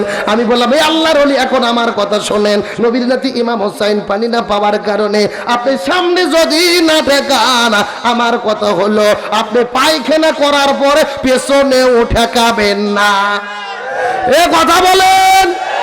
এই সমস্ত চিটার বাটপারদেরকে জুতো এবং ঝাঁটাপিটা করে দেশ ছাড়া করা দরকার। এরা মানুষের ঈমান আকীদাকে নষ্ট করে দিচ্ছে। এরা আবার গান গায়, পানি গড়গড়াইয়া পড়তেছে, বাবা আমায় ডাকতেছে, আই রে মানিক আমার বুকে আয়। বুকের মধ্যে আছে তার ভেতরে মেশিন গান, ভান্ডারি বাবাই আমায় পাগল করেছে। গানের মধ্যে কি বলছে বুঝছেন? যে পানি গড়গড়াইয়া পড়তেছে, বাবাই আমায় ডাকতেছে। এখন বাবার পানি পড়ার সাথে যদি মুড়িদের ডাকাডাকির সম্পর্ক হয়, লক্ষণ ভালো না খারাপ? তোর বাবার লঙ্গি খুলে দেখা দরকার, ও কোন দিক দিয়ে পানি বের হয়, কথা বলে ঠিক কিনা? কেরে চোখের পানি বের হলে সম্পর্ক হবে আল্লাহর সাথে, তে পীরের কোন দিক দিয়ে পানি বের হয়? মুড়িদক ডাকে, কথা বলে না কেন? রাগ করতেছেন? সমাজের বাস্তব চিত্র তুলে ধরতেছি, বাস্তব। আর এক বাটপার বলতেছে, 99 নামের মাঝে এক নাম তো মা রঙ্গিলা, আল্লাহ এক নাম তো মা রঙ্গিলা, রূপ দেখাইয়া ভেলকি দিয়া জগৎ পাগল করিলা। এ জোরে নাউজুবিল্লাহ কোন? আল্লাহ বলতেছে 99 নামের মাঝে এক নাম তোমার রঙ্গিলা। এখন আপনাদের জিজ্ঞাসা করি, বলেন তো ওই আমরা কোরআন হাদিসের ভেতরে আল্লাহর 99টা নাম পাইছি কি পাই নাই? ওই 99 নামের মধ্যে কি রঙ্গিলা নামে কোনো নাম আছে? এই সমস্ত বক্তাদেরকে বাটাম ফাটা করে মাহফিল থেকে তাড়ানো দরকার, কথা বলে ঠিক কিনা? এরা মাহফিলে এসে আল্লাহর নামের সঙ্গে বেয়াদবি করে, রসুলের সঙ্গে বেয়াদবি করে, ইমানকে নষ্ট করে দেয়, কথা বলেন ঠিক কিনা? রাগ করতেছেন না? এরা আবার বলে কিরমান কাতিবিন, রোজ হাসরের দিন মৌলার কাছে যদি করে অভিযোগ, আমি বলবো দুনিয়ায় ছিলাম ন্যাংটা বাবার লোক। কি বাবা, একদম বাস্তব বলতেছি। গত 3 বছর আগে আমি মাহফিলে গিয়েছিলাম চাঁদপুর জেলার মতলব থানা। ওই জায়গাতে যাওয়ার পরে কিছু লোক আসে বলতেছে, হুজুর আমাদের এখানে ন্যাংটা বাবা আছে, হুজুর দেখতে যাবেন? আমি বললাম দেখা তো যায় না, জোর করে নিয়ে গেছে। যাই দেখি বাবার অবস্থা একেবারে পাও থেকে শুরু করে মাথা পর্যন্ত সফান সফা, কথা কি বোঝা যায়? একেবারে অফিস আদালত স্টেশন সব বের করা। আমি তখন দেখে বলতেছি নাউজুবিল্লাহ। সাথে সাথে একটা মুরিদ বলতেছে নাউজুবিল্লাহ বলবেন না হুজুর, বাবার ভেতরে মাল আছে হুজুর। কি আছে?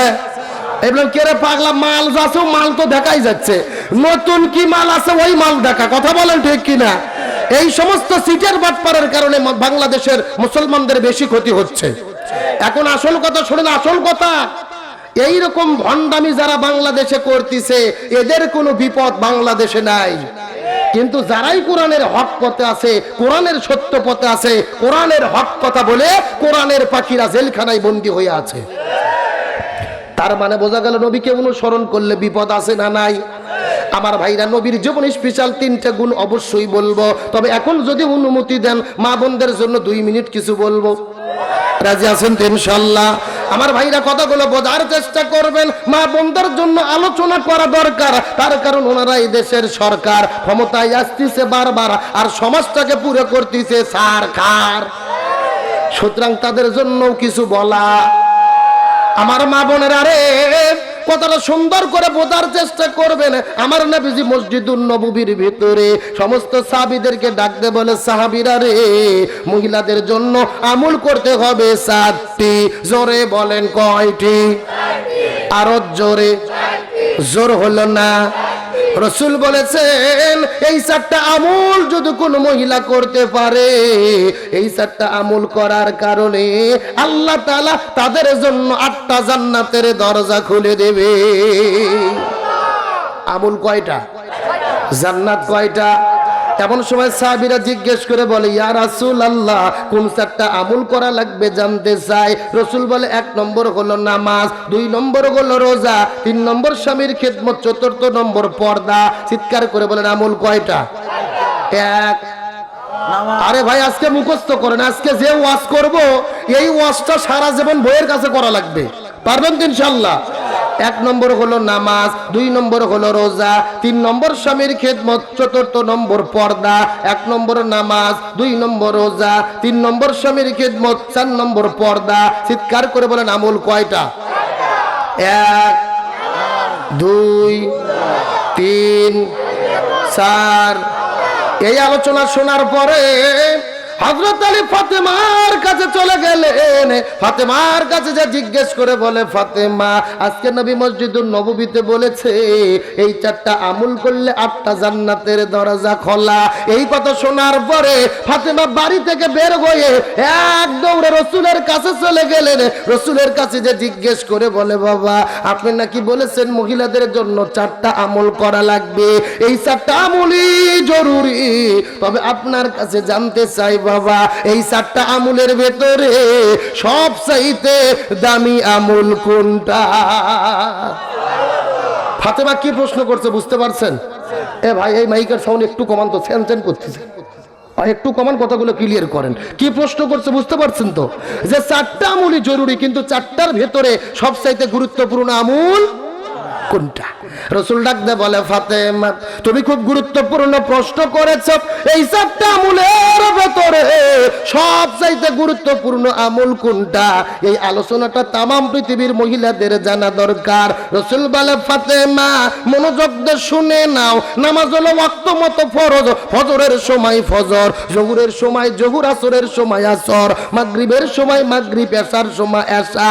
নামাজ হলো ওয়াক্ত মতো ফরজ। রমজান মাস যখন আসবে আসবে তখন রমজান মাসে রোজা রাখা ফরজ, রমজান মাস যখন চলে যাবে তখন রোজা রাখা ফরজ নয়। স্বামী যখন কাছে থাকবে তখন স্বামীর খিদমত করা ফরজ। স্বামী যখন কাছে থাকবে, চিৎকার করে বলেন কোথায় থাকবে, আরো জোরে বলেন। স্বামী যখন কাছে থাকবে তখন স্বামীর খেদমত করা ফরজ। এখন স্বামী বউ থুইয়া যদি মালয়েশিয়া যায় আর যদি সৌদি আরবে যায়, বউ কি খেদমত করতে পারবে? কথা বলেন পারবে? দেখবেন বিয়ে করে সুন্দরী বউ থুয়ে স্বামী চলে গেছে বিদেশ, 10 বছরের মধ্যে বাড়িতে ফেরে না, বইয়ের নামে অ্যাকাউন্ট করেছে, প্রত্যেকটা মাসে মাসে টাকা পাঠায়, 10 বছর পরে বাড়িতে আসে দেখে ঘরের মধ্যে বউ নাই, অ্যাকাউন্টে টাকাও নাই। কথা বলে না কেন? এরকম ঘটনা ঘটে কি ঘটে না? আর যেই বাড়ির স্বামী বিদেশ থাকে ওই বাড়ির যদি বউ থাকে, ওই বইয়ের মোশনে কাজ দিয়ে যাওয়া যায় না। প্রত্যেক সপ্তাহে একবার করে মার্কেটে যায়, এমন ভাবে সাজুগুজু করে, হলুদ লিপস্টিক মাগাইয়া, চোখের মধ্যে দেয় মাস্কারা, রাস্তা দিয়ে হেঁটে যায় যুবকের কাম সারা। কথা বলে না কেন?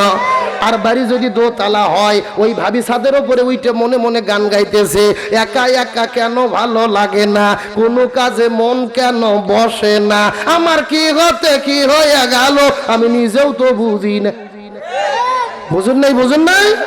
এমন সময় ওই ভাবির একটা দেওর আছে, দেবর আসে বলতেছে, ভাবি ভাইয়া তোমার বর, আমি যে দেবর, ভেবে দেখো ভাবি কার বেশি দাবি, ভাইয়া গেছে মালয়েশিয়া, আমি এখন আছি। কথা বুঝুন নাই? বুঝুন নাই? দেওর আসে ভাবি বলতেছে, ভাবি আল্লাহ আপনাকে এমন চেহারা দেশে ভাবি, মনে হচ্ছে আপনার বিয়েই হয়নি। ভাবি বলতেছে, আল্লাহ তোমার চোখতে এতই নূর দেশে রে, কিন্তু তোমার ভাই বুঝলো না, ও টাকার ধান্দা করছে। টাকার ধান্দা? কিসের ধান্দা? টাকার ধান্দা। আমি যে যুবতী বউ আছি আর স্মরণই নাই। তখন এই দেওর বলতেছে, ভাবি কিছু একটা করা যায় না? ভাবি বলতেছে, করতে তো চাই রে, বাড়িতে একটা লটকো আছে, লটকো 3 বছরের একটা বাচ্চা আছে, বলতেছে লটকোর জন্য কিচ্ছু করতে পারি না। 6 মাস পরে বাচ্চাটা দাদির কাছে থুয়ে ওই ভাবি বাড়ির থেকে বার হইয়া দেওরের হাত ধরে হিজরত করে পলিয়ে চলে গেছে। জোরে বলেন সুবহানাল্লাহ। কি জোরে বলেন নাউজুবিল্লাহ। এই ঘটনা বাংলাদেশের নোয়াখালী জেলাত ঘটেছে। জোরে বলেন কোন জেলা? আর জোরে।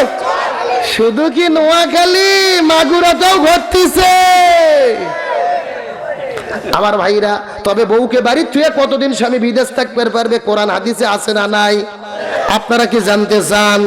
আমার ভাইরা, যদি শেষ পর্যন্ত থাকেন অবশ্যই বলবো, কথাটা বোঝার চেষ্টা করেন। এই জন্য রাসূল বলে, ফাতেমা নামাজ হলো ওয়াক্ত মতো ফরজ। রমজান মাস যখন আসবে তখন রমজান মাসে রোজা রাখা ফরজ। আর স্বামী যখন কাছে থাকবে তখন স্বামীর খেদমত করা ফরজ। আর পর্দার কোনো বয়স নাই, পর্দার কোনো মুহূর্ত নাই, পর্দার কোনো ওয়াক্ত নাই।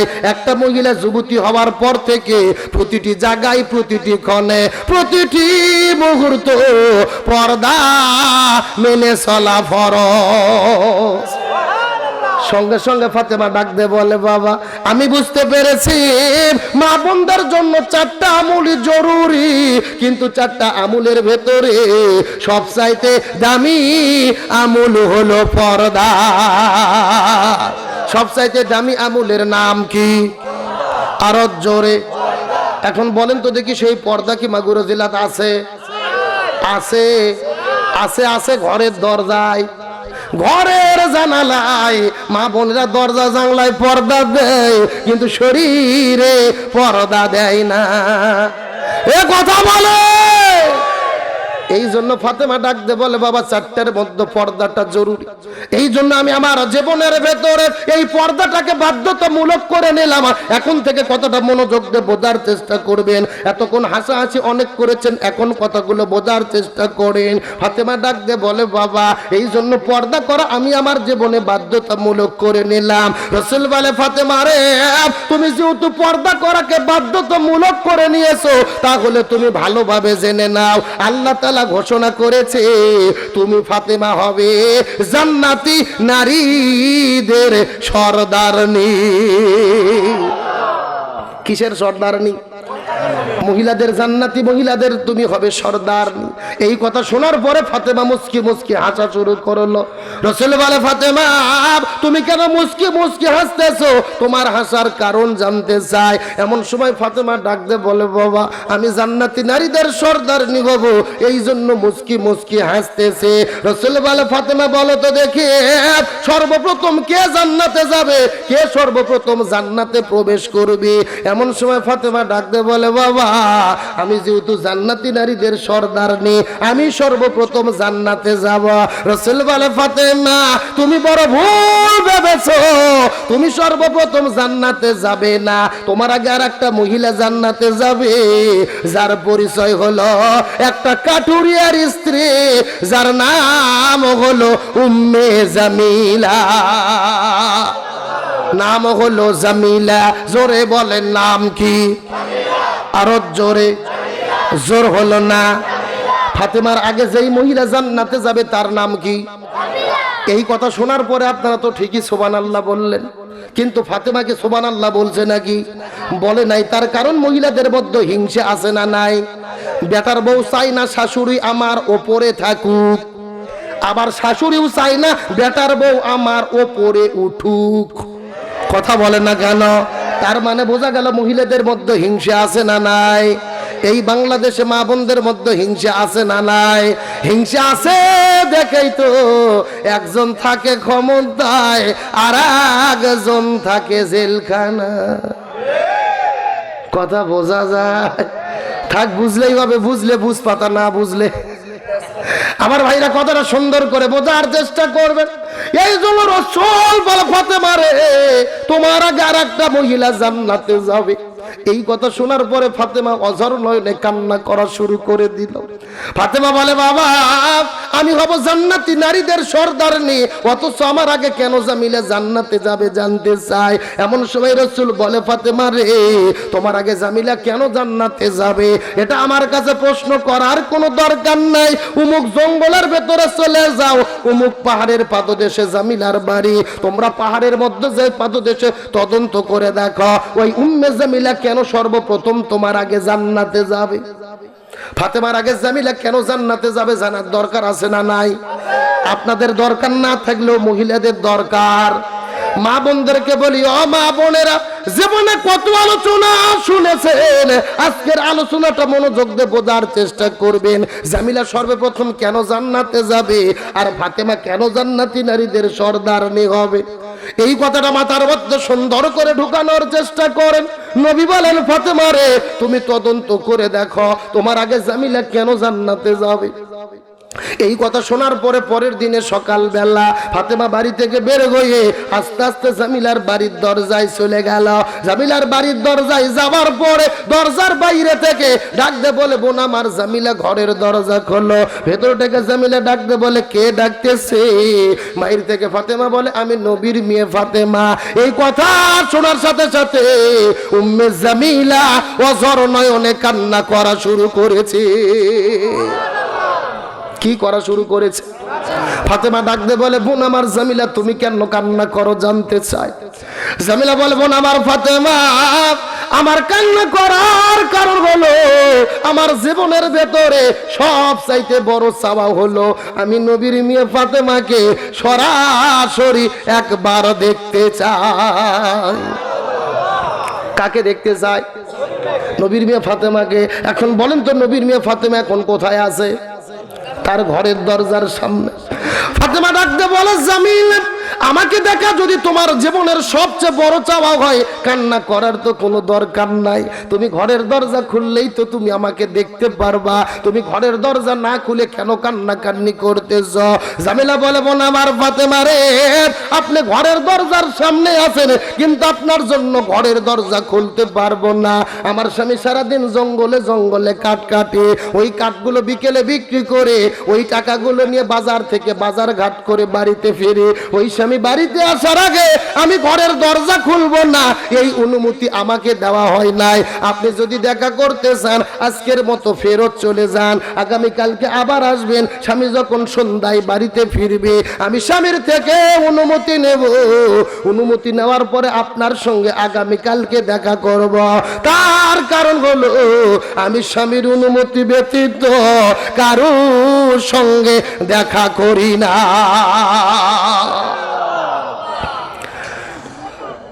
ছেলেবেলে কিসের গল্প করে এখানে?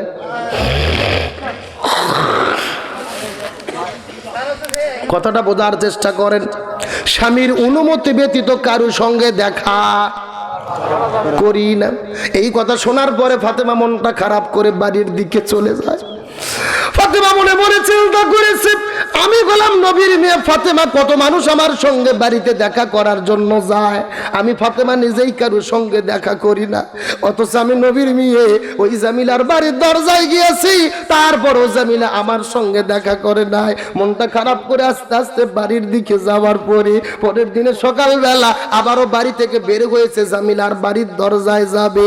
সকালবেলা আবারও ফাতেমা বের হবার পরে জামিলার বাড়ির দিকে যখন রওনা করেছে, এমন সময় ফাতেমার ছোট্ট সন্তান হোসাইন ডাকতে বলে, মা তুমি গতকালকে কোথায় গিয়েছিলে? আমি আজকে তোমার সঙ্গে যেতে চাই। ফাতেমার সঙ্গে কে যাইতে চাইছে? হোসাইন। ফাতেমার দুইটা ছেলে, একজনের নাম হাসান আর একজনের নাম হোসাইন। আমার নবীজি আমার ফাতেমা মনে মনে চিন্তা করেছে, হাসান যদি যাইতে চাইতো তাকে বুঝাইয়ে রেখে যাওয়া যাইতো, কিন্তু হোসাইনকে তো বুঝাই রেখে যাওয়া যাবে না। হোসাইনের জেদ কম না বেশি? আরো জোরে বলেন। আমার নবীজি নামাজ পড়তে পড়তে নামাজের সিজদার ভেতরে চলে গেছে। এমন সময় হোসাইন ওই সিজদায় যাওয়ার পরে নবীর পিঠের উপরে লাফ দিয়ে সরে মাথার মধ্য থেকে পাগড়ি খুলে টুপি খুলে ওই পাগড়িটা নবীর মুখের মধ্য দিয়ে লাগাম বানাইয়া পিঠের উপরে লাফ দিয়ে সরে নবীকে ঘোড়া বানাইয়া হোসাইন ডাকতে বলে, চল ঘোড়া চল, চল চল ঘোড়া চল, চল চল। নবী মনে মনে চিন্তা করে, আমি নামাজের সিজদায় চলে গেছি, হোসাইন মনে হয় আল্লাহর সঙ্গে বেয়াদবি করতেছে, এই বেয়াদবি করতে দেওয়া যাবে না। এই চিন্তা করে হোসাইনকে যখন পিঠ থেকে নবী নামানোর জন্য হাতটা বের করেছে, এমন সময় আল্লাহ তাআলা ডাকতে বলে, ইয়া রাসূলুল্লাহ আপনি হোসাইনকে পিঠ থেকে নামাবেন না। তার কারণ হলো আপনি নবী যেমন হোসাইনকে ভালোবাসেন, আমি আল্লাহ তেমন ভালোবাসি। লিল্লাহি তাকবীর। ফাতেমা মনে মনে চিন্তা করেছে, হোসাইনকে তো রেখে যাওয়া যাবে না। হোসাইনকে সঙ্গে করে নিয়ে পরের দিনে সকালবেলা আবার যখন জামিলার বাড়ির দরজায় চলে গেছে, ফাতেমা বাড়ি থেকে ডাক দে বলে, জামিলা ঘরের দরজা খোলো, দেখা করতে চায়।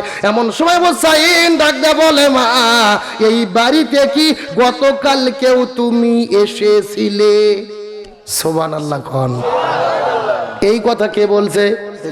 হোসাইন। হোসাইন যখন এই কথা বলেছে ভেতর থেকে শুনবে পারছে কে? জামিলা কথাটা শোনার সঙ্গে সঙ্গে আবার কান্না করা শুরু করে দিল। এমন সময় ফাতেমা ডাকতে বলে, বোন আমার জামিলা তুমি গতকাল কেউ কেঁদেছো, আজকে কেন কান্না করতেছো জানতে চাই। জামিলা বলে, বোন আমার ফাতেমা আপনার সঙ্গে একটা ছোট্ট সন্তানের কথা শোনা যায়, ওই ছেলেটাকে তার পরিচয় জানতে চায়। এমন সময় ফাতেমা ডাকতে বলে, বোন আমার জামিলা রে, এটা হলো আমার ছোট্ট সন্তান হোসাইন। জামিলা বলে, বোন আমার ফাতেমা মনের মধ্যে কষ্ট নেবেন না, গতকালকেও আপনাকে ফেরত দিয়েছি, তবে আজকে আপনাকে ফেরত দিতে চাই না। তবে যদি আপনি একা একা দেখা করবেন চান, ঘরের মধ্যে ঢোকেন, আপনার সাথে দেখা করব, কিন্তু আপনার সন্তান হোসাইনের সঙ্গে দেখা করার কোনো অনুমতি নাই। আপনি যদি একা দেখা করবেন চান, ঘরের মধ্যে ঢোকেন, আপনার সাথে দেখা হবে। আর যদি হোসাইনকে নিয়ে দেখা করতে চান, আজকের মতো আবারও ফেরত চলে যান। গতকালকে আপনার সাথে দেখা করার অনুমতি পাইছি, আজকে সন্ধ্যায় স্বামী যখন আবার বাড়িতে ফিরবে তখন আমি হোসাইনের সঙ্গে আবার দেখা করার অনুমতি নেব। এই দুইটা অনুমতি নেওয়ার পরে আগামীকালকে আসলে আপনাদের সাথে দেখা করব। তার কারণ হলো আমি স্বামীর অনুমতি ব্যতীত কারো সঙ্গে দেখা করি না। স্বামীর অনুমতি ব্যতীত কারোর সঙ্গে দেখা করি আমাদের বইয়েরা করে কি করে না? কথা বলে না কেন? কত শত হাজারের সঙ্গে যে দেখা করে তার কোনো হিসাব। এই জন্য মা বোনদেরকে বলছো, মা বোনেরা কতগুলো মনোযোগ দিয়ে শোনার চেষ্টা করবেন। জানি না আর জীবন আপনাদের মধ্যে আসতে পারবো কি পারবো না, তবে আজকে যে আলোচনাটা করতেছি এই আলোচনাটা মাথার মধ্যে ঢুকানোর চেষ্টা করেন। এমন সময় ফাতেমা হুসাইনকে নিয়ে আবারও বাড়ির দিকে ফেরত চলে যায়। হুসাইন ডাকতে বলে, মা এই মহিলাটা বড় খারাপ হয়ে গেছে, মা মহিলাটা বড় খারাপ হয়ে গেছে। তুমি গতকালকে এসেছ, তোমার সঙ্গে দেখা করে নাই, আজকে আবার আমরা দুইজনে এসেছি তাও দেখা করলো না। এমন সময় ফাতেমা ডাকতে বলে, হুসাইন একবার তুমি যেই কথা বলেছ দ্বিতীয়বার তুমি এমন কথা বলতে পারবা না। তার কারণ হলো তোমার নানা বলেছে ওই মহিলাটা তোমার মায়ের আগে জান্নাতে যাবে। আপনারা তো ঠিকই সুবহানাল্লাহ বলছেন, হোসাইন কি সুবহানাল্লাহ বলছে? হোসাইন বলছে তাহলে নানাই তাহলে পেঁয়াজটা লাগাইছে। সুবহানাল্লাহ কোন? হোসাইন বলতেছে পেঁয়াজটা তাহলে নানাই লাগাইছে।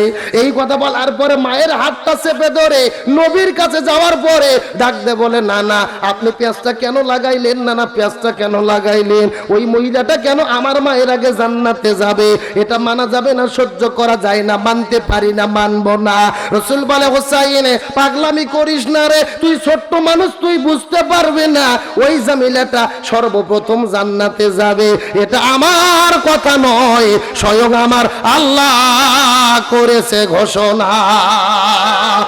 লিল্লাহি তাকবীর। কে ঘোষণা করেছে? এখন আল্লাহ যদি ঘোষণা করে ফাতেমার হোসেনের বলার কি কিছু থাকার কথা?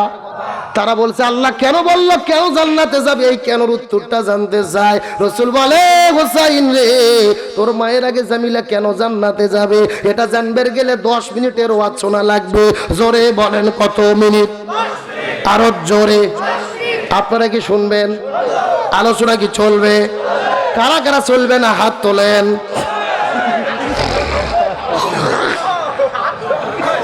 কি চলবে না? চলবে না।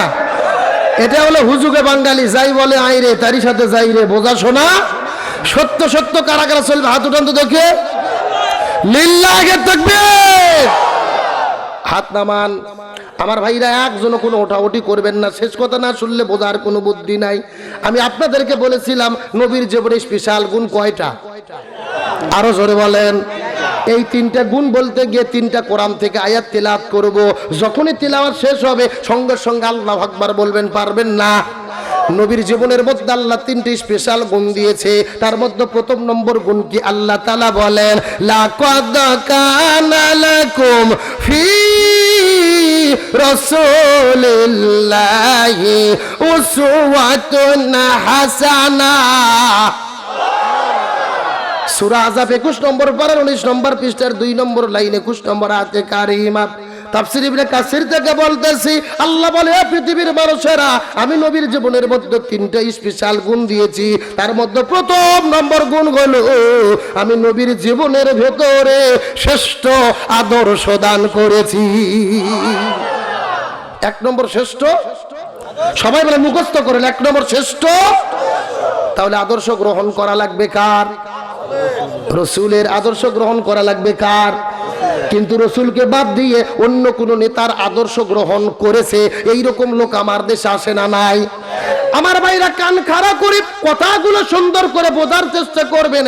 ইমাম বুখারী রহমতুল্লাহ আলাই বুখারী শরীফ লেখার আগে একটা কিতাব লিখেছিল, যেই কিতাবের নাম হলো আল আদাবুল মুফরাদ। ওই কিতাবের মধ্যে তিনি সুন্দর করে বর্ণনা করেন কিয়ামতের ময়দানে আল্লাহ তাআলা 6 শ্রেণীর মানুষগুলোকে বিনা হিসেবে জাহান্নামে দেবে। জোরে বলেন কয় শ্রেণী? আরো জোরে। 6 শ্রেণীর মানুষকে আল্লাহ তাআলা বিনা হিসেবে জাহান্নামে দেবে। তার ভেতরে প্রথম নম্বর শ্রেণী হলো তারা যারা এই পৃথিবীতে নবীকে বাদ দিয়ে অন্য কাউকে আদর্শ গ্রহণ করেছে। তাহলে নবীকে বাদ দিয়ে অন্য কারো আদর্শ গ্রহণ করলে তাকে যাওয়া লাগবে কোথায়? আপনারা সকলেই দেখেছেন আজকে বাংলাদেশের একটা এমপি মারা গেছে। এমপি নাম হলো জয়নাল হাজারী। এই যে চাচা জানে জয়নাল হাজারী এমপি মহোদয় পৃথিবী থেকে বিদায় নিয়ে চলে গেল। আজকে তার একটা ভিডিও দেখলাম, সে ভিডিওর মধ্যে বলতেছে যে আমি সারা জীবন তার জীবনে প্রথম দিকে সে একটা প্রেম করেছিল, প্রেম করে ছ্যাঁকা খাইছিল। ছ্যাঁকা বুঝুন না, সে টকশোর মধ্যে বলতেছে প্রেম করে ছ্যাঁকা খাওয়ার পরে, যে কোনো কারণে ব্যর্থ হওয়ার পরে সে বলছে আমি আর জীবনে কখনো বিয়ে করিনি মানুষের সেবা করার জন্য। আল্লাহ আকবার বলেন। তাহলে যেই লোকটা বিয়ে করলো না মানুষের সেবা করার জন্য, উদ্দেশ্য লক্ষ্য ভালো না খারাপ? কেন খারাপ হবে? বিয়ে করলো না জনগণের সেবা করার জন্য, উদ্দেশ্য ভালো। সবাই বলেন উদ্দেশ্য ভালো, জনগণের সেবা করার জন্য বিয়ে করে নাই, সারাটা জীবন সে জনগণের সেবা করেছে। আমরা প্রথমেই দোয়া করি আল্লাহ তাআলা তার জীবনের সমস্ত ভুলগুলোকে মাফ করে দিয়ে তাকে জান্নাতের মেহমান হিসেবে কবুল করুক, বলুন আমিন। কিন্তু বিয়ে না করে কি করবেন? আপনার জীবনের আদর্শ তো রসুলের আদর্শ নয়, আপনি মেনেছেন নেতার আদর্শ মানব রচিত আইন দিয়ে। কথা বলেন না কেন? উনি কি এই জমিনের মধ্যে দিন প্রতিষ্ঠার জন্য রসুলের আদর্শ গ্রহণ করেছে? উনি নেতার আদর্শ গ্রহণ করেছে, নেতা। সুতরাং সাবধান, জান্নাত পেতে হলে আদর্শ হতে হবে কার আদর্শ? আরো জোরে বলেন। উপায় নাই রে, উপায় নাই রে মানুষ, উপায় নাই, নবী বিনে মুক্তি পাওয়ার উপায় নাই। বললে কি কষ্ট হবে নাকি? সবাই নবীর ভালোবাসা নিয়ে অন্তরে চিৎকার করে বলেন উপায় নাই রে, উপায় নাই রে মানুষ, নবী বিনে মুক্তি পাওয়ার। মাশাআল্লাহ, সবাই আরেকবার বলেন উপায় নাই রে, উপায় নাই রে মানুষ, নবী বিনে জান্নাত পাওয়ার। আপনি সারাটা জীবন পার করলেন, বিয়ে করলেন না, জনগণের খেদমত করবেন, কিন্তু আপনার আদর্শ তো ঠিক নাই। আপনি যদি জান্নাতে যেতে চান, জান্নাতে যাওয়ার ট্রেনে আপনাকে চড়তে হবে। কথা বলেন না কেন? আপনি যাবেন ঢাকাতে, কিন্তু খুলনার ট্রেনে যদি চড়েন, ট্রেন কি ঢাকায় যাবে না খুলনা যাবে? আপনার তো আদর্শের লাইনই ঠিক নাই। জান্নাত পাওয়ার একমাত্র লাইন হলো লাকাদ কানা লাকুম ফি রাসূলিল্লাহি উসওয়াতুন হাসানা। রাসূলের আদর্শ গ্রহণ করা ছাড়া জান্নাত পাওয়ার কোনো সুযোগ। আল্লাহ তাআলা ওনাকে তার জীবনের গুনাহকে maaf করে দিয়ে জান্নাতের মেহমান হিসেবে কবুল করুক, বলেন আমিন। আরো জোরে বলেন আমিন। সে মৃত্যুবরণ করেছে, ভালো মন্দ নিয়ে সে চলে গেছে। মৃত্যুবরণ করলে রাসূল বলেছেন সব সমালোচনা বাদ দিয়ে তার জন্য কি করো? দোয়া করো। কিন্তু কথা বলার কারণ হলো তার জীবন থেকে আমাদের শিক্ষা নিতে হবে। কথা বলে না কেন? ওই নেতার থেকে অন্যান্য নেতাদের কি নিতে হবে? শিক্ষা নিতে হবে। জীবন যদি সফল করতে চাও, নবীর আদর্শের দল করো। নবীর আদর্শ যেই নেতার ভেতরে আছে তার আদর্শ গ্রহণ করো। কোন সেকুলারিজম, ধর্ম নিরপেক্ষতাবাদের তন্ত্র দিয়ে মুক্তি পাওয়া যাবে? তাহলে চিৎকার করে বলেন তো দেখি, নবীকে বাদ দিয়ে অন্য কারো আদর্শ গ্রহণ করে এইরকম লোক আমার দেশে আছে না নাই? আমরা নবীকে বাদ দিয়ে এমন মানুষের আদর্শ গ্রহণ করেছি যেই মানুষগুলো গরিবের চাল চুরি করিয়া খায়, গরিবের ডাল চুরি করিয়া খায়। আর যদি ব্রিজ করার দায়িত্ব পায়, রডগুলো বিক্রি করে ব্রিজের পেছন দিক থেকে বাঁশ ঢুকে দেয়। এ কথা কন। চোর কত প্রকার, কি কি বাংলাদেশে বোঝা গেছে করোনা আসে। এই যে ঝিনাইদহতে যাইয়া পাওয়া গেল পুকুরের ভেতরে চালের বস্তা, আর রংপুরে যাইয়া পাওয়া গেছে খাটের নিচে তেলের খনি। কথা বলে না রে বাঙালি রে। তেল থাকবে পাতিলের ভেতরে, ওই তেল ঢুকছে খাটের নিচে। তার মানে বোঝা গেল নবীর আদর্শের ব্যক্তি যতক্ষণ নেতা না হবে, নবীর আদর্শের সমাজ না হবে, চুরি ডাকাতি বন্ধ হতে পারে? আরো জোরে বলেন পারে? আর নেতাদের দোষ দিয়ে, চেয়ারম্যান মেম্বারের দোষ দিয়ে করবেন কি? এই যে ভোট হয়ে গেল, আমার এলাকায় ভোট হয়েছে গত মাসে, কিছু কিছু লোক আছে চা দিয়েই গোসল করছে, চা দিয়েই ওযু করছে। কথা কি বোঝেন না? সকাল থেকে 12টা পর্যন্ত খায় 12 কাপ, আবার 12টার থেকে রাত 12টা খায় আরো 12 কাপ। কে রে ভাই, 12 12 24 কাপ চা এক জায়গা করে দেখেন, শীতের দিন গোসল করতে অত চা লাগবেই না। কথা বলেন ঠিক কি না? তাও আবার একজনের চা খায় আর একজনের টাকা খায়। ভোট দুইজনকে দেয় না, তৃতীয় জনক দেয়। এরকম বাটপার নাই। আপনাদের মাগুরাতে নাই, আমাদের বগুড়ায় আছে। আছে না নাই? এগুলো হলো মুনাফিক। এগুলো কি? মুখে বলে একটা, কাজে করে, মুখে বলে একটা, কাজে করে আর ভোট দেওয়ার নাম করে যদি একটা কাপ চা কারু থেকে খাইয়ে থাকেন, ওই একটা কাপ চা আপনার জাহান্নামে যাওয়ার জন্য যথেষ্ট হবে। ফতুয়া পরিষ্কার বোঝার চেষ্টা করবেন। ভোটে ওঠার পরে চেয়ারম্যানের থেকে 4টে গরু খাইতে পারবেন, আপত্তি নাই, কিন্তু ভোটে ওঠার আগে, নির্বাচনের আগে 1 টাকার চাও খাওয়া যাবে? এটা তো আপনার আমানত ছিল। একটা মেম্বার চেয়ারম্যান হতে যে খরচ করছে 80 লাখ, আর বেতন হলো মাসে 10,000, 5 বছরে বেতন পাবে ধরেন 15 লাখ, আর বাদ বাকি 55 লাখ কি জিব্রাইল এসে দিয়ে যাবে? ও তো রাস্তার ইটে বেচে খাবে। ও রাস্তার থেকে যেগুলো ইটে পার আছে ওগুলোও নিয়ে যে বেচে খাবে। কারণ দোষ চেয়ারম্যান মেম্বার না, দোষ আমাদের জনগণের। কথা বলেন না কেন? আমরাই তো চেয়ারম্যান মেম্বারকে চুরি করা শিখাইছি। একটা মেম্বার ভোটের দাঁড়ালে 20 লাখ টাকা লাগে, এই টাকাও কোথা থেকে উঠাবে বলেন? এই জন্য আগে নিজে ভালো হন, তারপরে নেতা ভালো হবে, তারপরে চেয়ারম্যান মেম্বার ভালো হবে।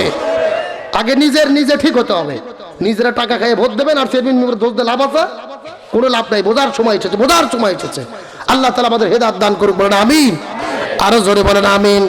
তাহলে নবীর জীবনের মধ্যে 3টি স্পেশাল গুণ। 1 নম্বর হলো শ্রেষ্ঠ আদর্শ। নবীর জীবনের মধ্যে 2 নম্বর স্পেশাল গুণটা কি, এই সম্পর্কে আল্লাহ তাআলা কোরআনুল কারীমের মধ্যে বলেন, ওয়া ইন্নাকা লা আলা খুলুকিন আযীম। সূরা কলম 29 নম্বর পারা 3 নম্বর পৃষ্ঠার 12 নম্বর লাইন 4 নম্বর আয়াতে কারিমা। তাফসীর ইবনে কাসির থেকে বলতেছি, আল্লাহ রাব্বুল আলামিন বলেন, ও পৃথিবীর মানুষেরা মনোযোগ দিয়ে শুনে নাও, নবীর জীবনের মধ্যে 3টা স্পেশাল গুণ আছে। 1 নম্বর হলো শ্রেষ্ঠ আদর্শ, আর 2 নম্বর হলো শ্রেষ্ঠ চরিত্র। শ্রেষ্ঠ নবীর চরিত্রটা কেমন ছিল? আম্মাজান মাইশা সিদ্দিকা রাদিয়াল্লাহু তাআলা আনহা এর কাছে সাহাবীরা গিয়ে জিজ্ঞেস করে বলেন, আম্মাজান মাইশা সিদ্দিকা, আপনি একটু দয়া করে বলেন তো নবীর জীবনের চরিত্রটা কেমন ছিল? আম্মাজান মাইশা সিদ্দিকা বলে, তোমরা কি কোরআন পড়ো নাই? সাহাবীরা বলে, হ্যাঁ আমরা কোরআন পড়েছি। এমন সময় আম্মাজান মাইশা সিদ্দিকা বলে, তাহলে ভালোভাবে জেনে নাও, পবিত্র কোরআন ছিল যেমন, আমার নবীর চরিত্র ছিল তেমন। কোরআন ছিল যেমন, নবীর চরিত্র ছিল। ওই কোরআনকে কেউ ধ্বংস করতে পারবে? আপনারা দেখেছেন, এই যে গত 3 দিন আগে যে লঞ্চের মধ্যে আগুন ধরে গিয়েছিল, পুরো লঞ্চের সবকিছু পুড়ে ছাই হয়েছে, কিন্তু আল্লাহর কোরআন আগুনে পড়ে নাই। আল্লাহু আকবার বলেন। যুবকেরা ভিডিও দেখছো না? আপনারা টেলিভিশনে দেখেছেন না? লঞ্চে আগুন লাগিয়ে সব পুড়ে গেছে, কিন্তু আল্লাহর কোরআন পড়ে নাই। আল্লাহ তাআলা বলেন, নাহনু নাযালনা যিকরা ওয়া ইন্না লাহু লাহাফিজুন। এই কোরআন আমি অবতীর্ণ করেছি, এই কোরআন হেফাজত করার দায়িত্ব আমার। সুবহানাল্লাহ বলেন। তাহলে এই কোরআনকে কেউ নষ্ট করতে পারবে? 1 নম্বর শ্রেষ্ঠ আদর্শ, 2 নম্বর শ্রেষ্ঠ চরিত্র। নবীর জীবনের মধ্যে 3 নম্বর স্পেশাল গুণটা কি? আল্লাহ রাব্বুল আলামিন বলে, ওয়া মা আরসালনাকা ইল্লা রাহমাতাল লিল আলামিন। সূরা আম্বিয়া 17 নম্বর পারা 13 নম্বর পৃষ্ঠার 6 নম্বর লাইন 107 নম্বর আয়াতে কারিমা।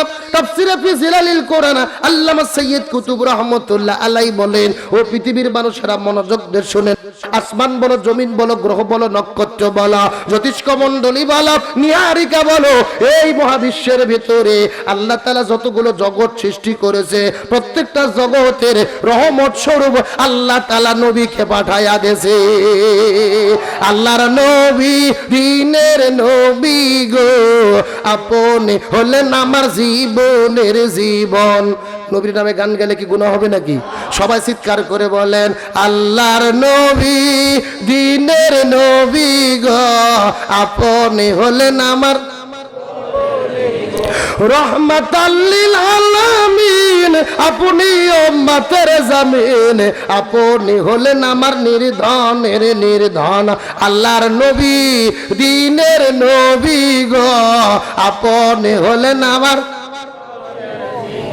আপনাদেরকে ঘুম ধরছে নাকি? শেষ করব।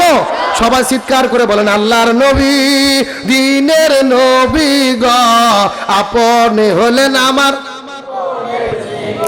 দেখিয়া নবীর মোজেজা ধন্য বিবি খাদিজা জীবন যৌবন করলেন সমর্পণ ধন সম্পদ যা ছিল নবীর চরণে লুটাইয়া দিল করিয়া নিল তার আপনার আপন সবাই আল্লাহর নবী দিনের নবী গ আপনি হলেন আমার জোরে বলেন মারহাবা। তাহলে নবীর জীবনের মধ্যে স্পেশাল গুণ কয়টা? এক। কে রে ভাই তাফসীর মাহফিলে এসেছেন কিছু শিখে যাওয়া লাগবে না? মুখস্থ করেন। নবীর জীবনে স্পেশাল গুণ তিনটা।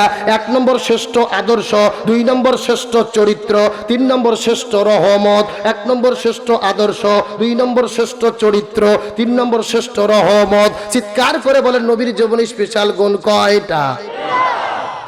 এক, দুই, তিন। এই তিনটা জিনিস নবীর মধ্যে আল্লাহ তাআলা কেন দিলেন? সর্বশেষ কথাটা বোঝার চেষ্টা করবেন। আমার নবী যে দিনের দাওয়াত দিতে দিতে তায়েফের ময়দানে চলে গেছে, নবীকে পাথরের পর পাথর মারা শুরু হলো। আমার নবী পাথরের আঘাত খাইতে খাইতে মাটিতে পড়ে গেছেন। কিছুক্ষণ পরে নবীর আবার হুঁশ হয়েছে, তারা আবার নবীকে পাথর মারা শুরু করেছে। আবারও নবী পাথরের আঘাত খাইতে খাইতে মাটিতে পড়ে গেছে। নবীর শরীর থেকে এক ফোঁটা রক্ত বের হয়েছে। আল্লাহ তাআলা ডাক দিয়ে বলে, হে জিবরাইল রে, নবীর শরীরের মধ্য থেকে এক ফোঁটা রক্ত বের হয়েছে, ওই রক্তটা জমিনের মধ্যে পড়তে দেওয়া যাবে না। তার কারণ হলো ওই নবীর শরীরের রক্ত এই জমিনের মধ্যে যদি পড়ে যায়, ওই জমিনের ভেতরে সাথে সাথে আল্লাহ ভূমিকম্প বানায়া দেবে।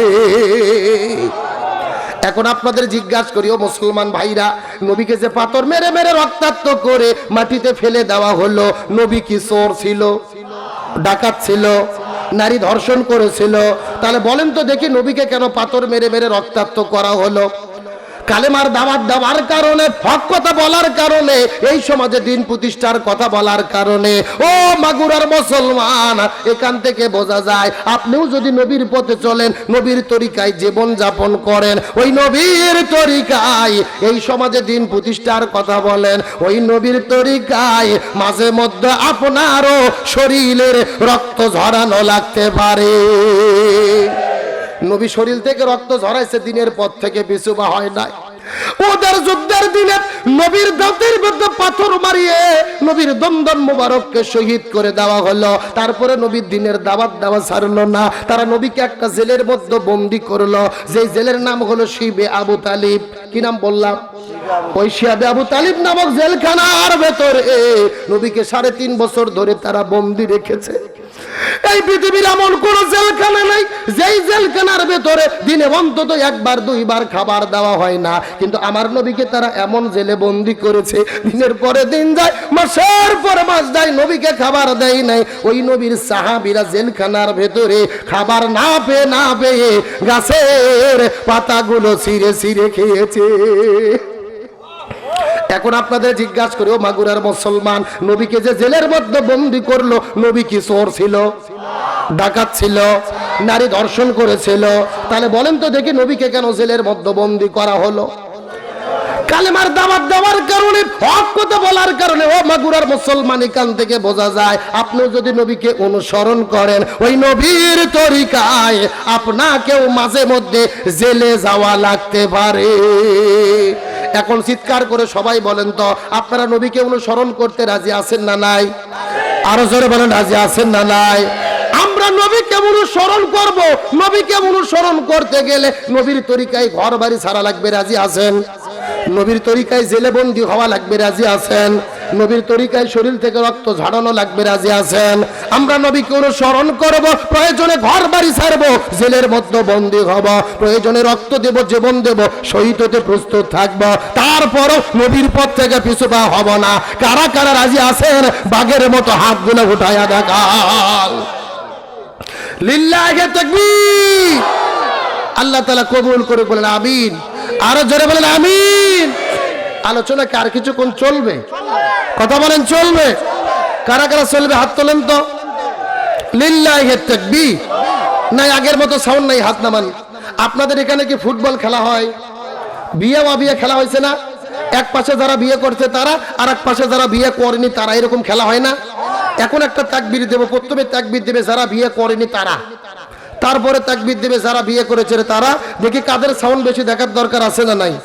প্রথমে হাত উঠাও অবিবাহিত কারা কারা, দেখি অবিবাহিত কারা কারা হাত উঠাও। অবিবাহিত, লিল্লাহি তাকবীর, হাত নামাও। এখন যারা যারা বিয়ে করছেন, প্রধান অতিথি, সভাপতি, সবাই হাত উঠান তো যারা যারা বিয়ে করেছেন। লিল্লাহি তাকবীর। কি ভাই সাউন্ড কোনটা বেশি? আপনি বিয়ে করছেন এই জন্য বলতেছেন নাকি? আসলে বিয়ালাদের সাউন্ড বেশি আর কারণ হলো বিয়ালাদের সংখ্যা বেশি। কি বেশি? এখন বিয়ে বিয়ে সবাই মিলে সাথে যদি একটা তাকবীর দেই, সাউন্ড কম হবে না বেশি হবে? সবাই মিলে এমন একটা তাকবীর দেব, আশেপাশে কোনো সার পোকা, তেলা পোকা, উই পোকা, ইসলাম বিদ্বেষী শক্তি যদি থাকে ওদের অন্তরে যেন কম্পন সৃষ্টি হয়। রাজি আছেন? সবাই টান টান হাত তোলেন, সবাই সবাই হাত দিয়ে একটু নাড়ান তো দেখি, ঘুম ছেড়ে নাড়ান। এখন মুষ্টি করেন, মুষ্টি। লিল্লাহি তাকবীর, আল কোরআনের আলো, আল হাদিসের আলো, দুনিয়ার মুসলিম, ইসলামের শত্রুরা, লিল্লাহি তাকবীর। আলহামদুলিল্লাহ ভাই, আমার মনটা ভরে গেছে। রাত বাজতেছে 12টা 10 মিনিট, আপনাদের চোখের দিকে চেয়ে মনে হচ্ছে সন্ধ্যে 7টা বাজে। মানে 12টা কখন পার হয়ে গেছে আমরা বুঝতেই পারিনি। আমার মন বলতেছে আজকের মাহফিল আল্লাহর দরবারে কবুল হয়ে গেছে। জোরে বলেন আমিন। তবে এতক্ষণ যেহেতু ছিলাম, শেষ না করে কি যাব? শেষে কিন্তু আরো মজার ওয়াজ আছে। 2 ঘন্টা শুনছেন, আর যদি 15 মিনিট না শোনেন মনে করেন পুরো লাশের দেহ আছে কিন্তু মাথা নাই, মাথা কাটা মজিবর। এইরকম কি হতে চান? এ যুবক, কে উঠলো রে?